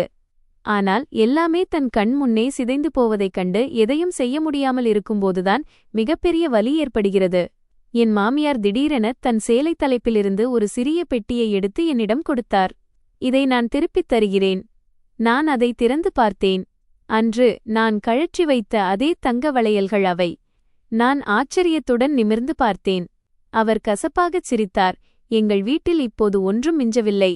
ஆனால் உனக்கு சொந்தமான பொருள் உனக்கு திரும்பி கிடைக்க வேண்டும். பெட்டியில் ஜொலித்த தங்கத்தை பார்த்தேன். என் தொண்டை அடைத்தது. ஒரு வாரத்திற்கு முன்பு இது மகிழ்ச்சியின் அடையாளமாக இருந்தது. இன்று இது உடைந்த கனவின் சாம்பல் போல தெரிந்தது. நான் மெதுவாக அந்த பெட்டியை மீண்டும் அவர் பக்கமே நீட்டினேன். இதை நீங்களே வைத்துக் கொள்ளுங்கள். என் மாமியார் அதிர்ச்சியடைந்தார். நான் ஒரு பெருமூச்சு விட்டு மெதுவாகச் சொன்னேன், இதை ஒரு உறவின் நினைவாகவே வைத்துக் கொள்ளுங்கள். இதைக் கேட்டு அவர் கதறி அழத் தொடங்கினார். ரித்தேஷ் உடனடியாக தன் முகத்தை திருப்பிக் கொண்டான். அவன் கண்களில் இருந்த கண்ணீரை யாரும் பார்த்துவிடக்கூடாது என்று அவன் விரும்பியிருக்கலாம். இதற்குப் பிறகு நாங்கள் விவாகரத்து நடைமுறைக்காக உள்ளே சென்றோம். எல்லாம் மிகவும் வேகமாக நடந்ததால் ஏதோ ஒரு குளிர்ச்சியை உணர்ந்தேன். கையெழுத்து, உறுதிப்படுத்தல், முத்திரை -1 மணி நேரத்திற்குள் 10 நாட்கள் கூட நீடிக்காத அந்த திருமணம் அதிகாரப்பூர்வமாக முடிவுக்கு வந்தது. நான் நீதிமன்றத்தை விட்டு வெளியே வந்தபோது லேசான மழை பெய்யத் தொடங்கியிருந்தது. ரித்தேஷ் வராண்டா கூரைக்கு அடியில் நின்று என்னையே நீண்ட நேரம் பார்த்து கொண்டிருந்தான். பிறகு அவன் மெதுவாக, ஒரு மன்னிப்பிற்கு இந்த முழு வாழ்வுமே போதாது என்றான். நான் அவனை பார்த்தேன். என் இளமையில் நான் யாரை மிகவும் நேசித்தேனோ, அன்பே எல்லாத் தடைகளையும் உடைக்கப் போதும் என்று என்னை நம்ப வைத்த அந்த மனிதன் இன்று பேராசையாலும் பலவீனத்தாலும் தோற்றுப்போயிருந்தான். நான் கசப்பாக சிரித்தேன். வருங்காலத்தில் உன் வாழ்க்கையை நன்றாக வாழ்ந்துகொள். அவனது தொண்டை அடைத்தது. நீயும் அப்படியே. பிறகு நாங்கள் இருவரும் வெவ்வேறு திசைகளில் திரும்பினோம். தடைகளோ புகார்களோ இல்லை. பின்னால் மழையின் அமைதியான துளிகள் மட்டுமே இருந்தன. பல மாதங்களுக்குப் பிறகு ரித்தேஷின் குடும்பம் கடனை அடைக்க தங்கள் பழைய வீட்டையும் விற்றுவிட்டதாக கேள்விப்பட்டேன். அதன் பிறகு என் மாமியார் வெளியே வருவதை குறைத்துக் கொண்டார். இப்போது அவர் யாரிடமும் தற்பெருமை பேசுவதில்லை. ரித்தேஷ் அந்த ஊரை விட்டு எங்கோ தூரத்திற்கு வேலை தேடிச் சென்று விட்டான். அவர் இப்போது எப்படி இருக்கிறார் என்பது யாருக்கும் தெரியாது. இவ்வளவு வலிகளுக்குப் பிறகு ஒரு விஷயத்தை நான் கற்றுக்கொண்டேன். ஒரு பெண் திருமணம் செய்யும்போது வறுமையை விட மிக கொடுமையானது எது தெரியுமா? தான் ஒருத்தி என்பதை உணரச் செய்யாத ஒரு குடும்பத்திற்குள் செல்வதுதான். ஒரு மனிதன் பணக்காரனாக இல்லாமல் இருக்கலாம், ஆனால் தன் மனைவியை பாதுகாக்கும் தைரியம் அவனிடம் இருக்க வேண்டும். ஏனெனில் உங்கள் வாழ்க்கைத் துணை உங்கள் துன்பங்களைப் பார்த்தும் மௌனமாக இருக்க தேர்ந்தெடுத்தால் அந்த திருமணம் சீக்கிரமே முறிந்துவிடும். எனது அன்பிற்குரிய நண்பர்களே, இன்றைய கதை இதோடு முடிவடைகிறது. ஆனால் இதன் தாக்கம் நம் அனைவரின் இதயங்களிலும் நீண்ட காலம் நிலைத்திருக்கும். ஏனெனில் ஒரு திருமணத்தில் மிகவும் வேதனையான விஷயம் வறுமையோ அல்லது கடுமையான சண்டைகளோ அல்ல. உங்களுக்கு பாதுகாப்பாக இருக்க வேண்டிய இடத்திலேயே நீங்கள் பலவீனமாக கருதப்படுகிறீர்கள் என்பதை உணர்வதுதான். ஒரு நல்ல மனிதனை திருமணம் செய்து கொண்டால் போதும் என்று பலரும் நினைக்கிறார்கள். ஆனால் உண்மை என்னவென்றால் நீங்கள் எந்த மாதிரியான குடும்பத்திற்குச் செல்கிறீர்கள் என்பதுதான் மிக முக்கியம். ஒரு வீடு சிறியதாக இருக்கலாம், உணவு எளிமையானதாக இருக்கலாம். ஆனால் அதில் மரியாதையும் அன்பும் ஒருவரை ஒருவர் புரிந்து கொள்ளும் பண்பும் இருந்தால் வறுமையிலும் ஒரு கதகதப்பு இருக்கும். இதற்கு நேர்மாறாக வீடு எவ்வளவு பெரியதாக இருந்தாலும், திருமணம் எவ்வளவு கோலாகலமாக நடந்திருந்தாலும், மக்களின் இதயங்களில் வெறும் கணக்கு வழக்குகளும் ஜெயித்தல் தோற்றல் என்ற மனப்பான்மையும் மட்டுமே இருந்தால் அந்த உறவு சீக்கிரமே குளிர்ந்து போய்விடும். வாழ்க்கையில் பணம் மிகவும் அவசியம், ஒவ்வொருவரும் தங்கள் தேவைகளை பூர்த்தி செய்து கொள்ள வேண்டும். ஆனால் பணத்திற்காக நீங்கள் உறவுகளை இழந்து, உங்கள் சுயமரியாதையை இழந்து, உங்களை நேசித்தவர்களை மிதித்துச் சென்றால் இறுதியில் நீங்கள் இழக்கும் அந்த விஷயம் அந்த பணத்தை விட பல மடங்கு பெரியதாக இருக்கும்.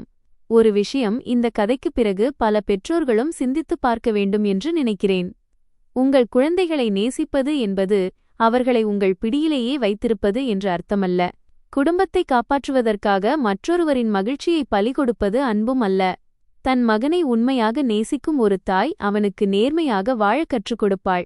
ஒரு நல்ல கணவனாக இருக்கவும் தன்னை நம்பி வீட்டிற்கு வந்த பெண்ணை பாதுகாக்கவுமே கற்றுக் கொடுப்பாள். ஏனெனில் பெண்கள் திருமணம் செய்யும்போது வெறும் ஆடைகளையோ அல்லது சீதனத்தையோ மட்டும் சுமந்து வருவதில்லை. அவர்கள் தங்கள் இளமையையும் நம்பிக்கையையும் அன்பையும் பெரும் எதிர்பார்ப்போடு கொண்டு வருகிறார்கள். எல்லாம் உடைந்த பிறகுதான் கௌரவம் முக்கியம் என்பதை உணரும் நிலை வரும் வரை காத்திருக்காதீர்கள். ஒரு குடும்பத்தில் மிக முக்கியமான விஷயம் பணமல்ல, அது அமைதிதான். இந்த கதையை கேட்டுக்கொண்டிருக்கும் பெண்கள் ஒருமுறை நினைவில் கொள்ளுங்கள்.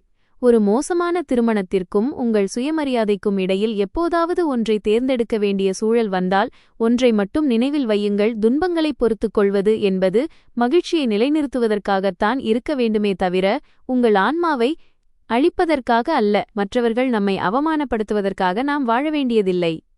தியாகம் என்பது அன்புக்காக இருக்க வேண்டுமே தவிர ஒருவரின் வாழ்க்கையில் வெறும் நிழலாக வாழ்வதற்காக அல்ல. ஒரு நல்ல பெண் யாரையும் ஜெயித்து நிரூபிக்க வேண்டிய அவசியமில்லை. ஆனால் உலகத்தை மகிழ்விப்பதற்காக மட்டுமே கண்ணீருடன் தலைகுனிந்து வாழவும் கூடாது. காலம் கடந்துவிடும். இன்றைய வலியான தருணங்கள் கூட நாளை பழைய நினைவுகளாகிவிடும். எல்லாம் நடந்த பிறகு நாம் நம் இதயத்தில் ஒரு நல்ல குணத்தை மட்டும் தக்கவைத்துக் கொள்வோம் என்ற நம்பிக்கை இருக்கிறது. நம் பெற்றோரை நேசிக்க கற்றுக்கொள்வோம், நம் துணையை மதிக்க கற்றுக்கொள்வோம். இரவு தூங்கச் செல்லும்போது நம் மனச்சாட்சிக்கு நாம் தலைகுனிய வேண்டிய அவசியமில்லாதவாறு வாழக் கற்றுக்கொள்வோம். ஏனெனில் இறுதியில் நம் வாழ்க்கையில் நீண்ட காலம் நிலைத்திருப்பது பணமோ அல்லது கௌரவமோ அல்ல, மிக கடினமான சூழலில் மற்றவர்களிடம் நாம் நடந்து கொண்ட விதம் மட்டுமே. இந்த வீடியோ உங்களுக்கு பிடித்திருந்தால் லைக் செய்யவும். நன்றி. अगर मेरी स्टोरी पसंद आई हो तो लाइक, शेयर और सब्सक्राइब करना ना भूलें, क्योंकि ऐसी स्टोरी सिर्फ और सिर्फ मेरे चैनल पर आपको सुनने को मिलेगी। और आपको स्टोरी पसंद आती है तो लाइक कर दे पहले, और आपको किस बारे में स्टोरी चाहिए और तो आप कमेंट में ज़रूर बताएं, तो मैं अगली बार ऐसे ही स्टोरी लेके आऊँगा।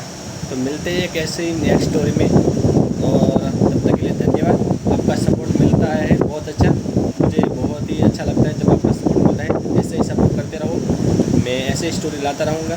आपका आभारी। जय हिंद।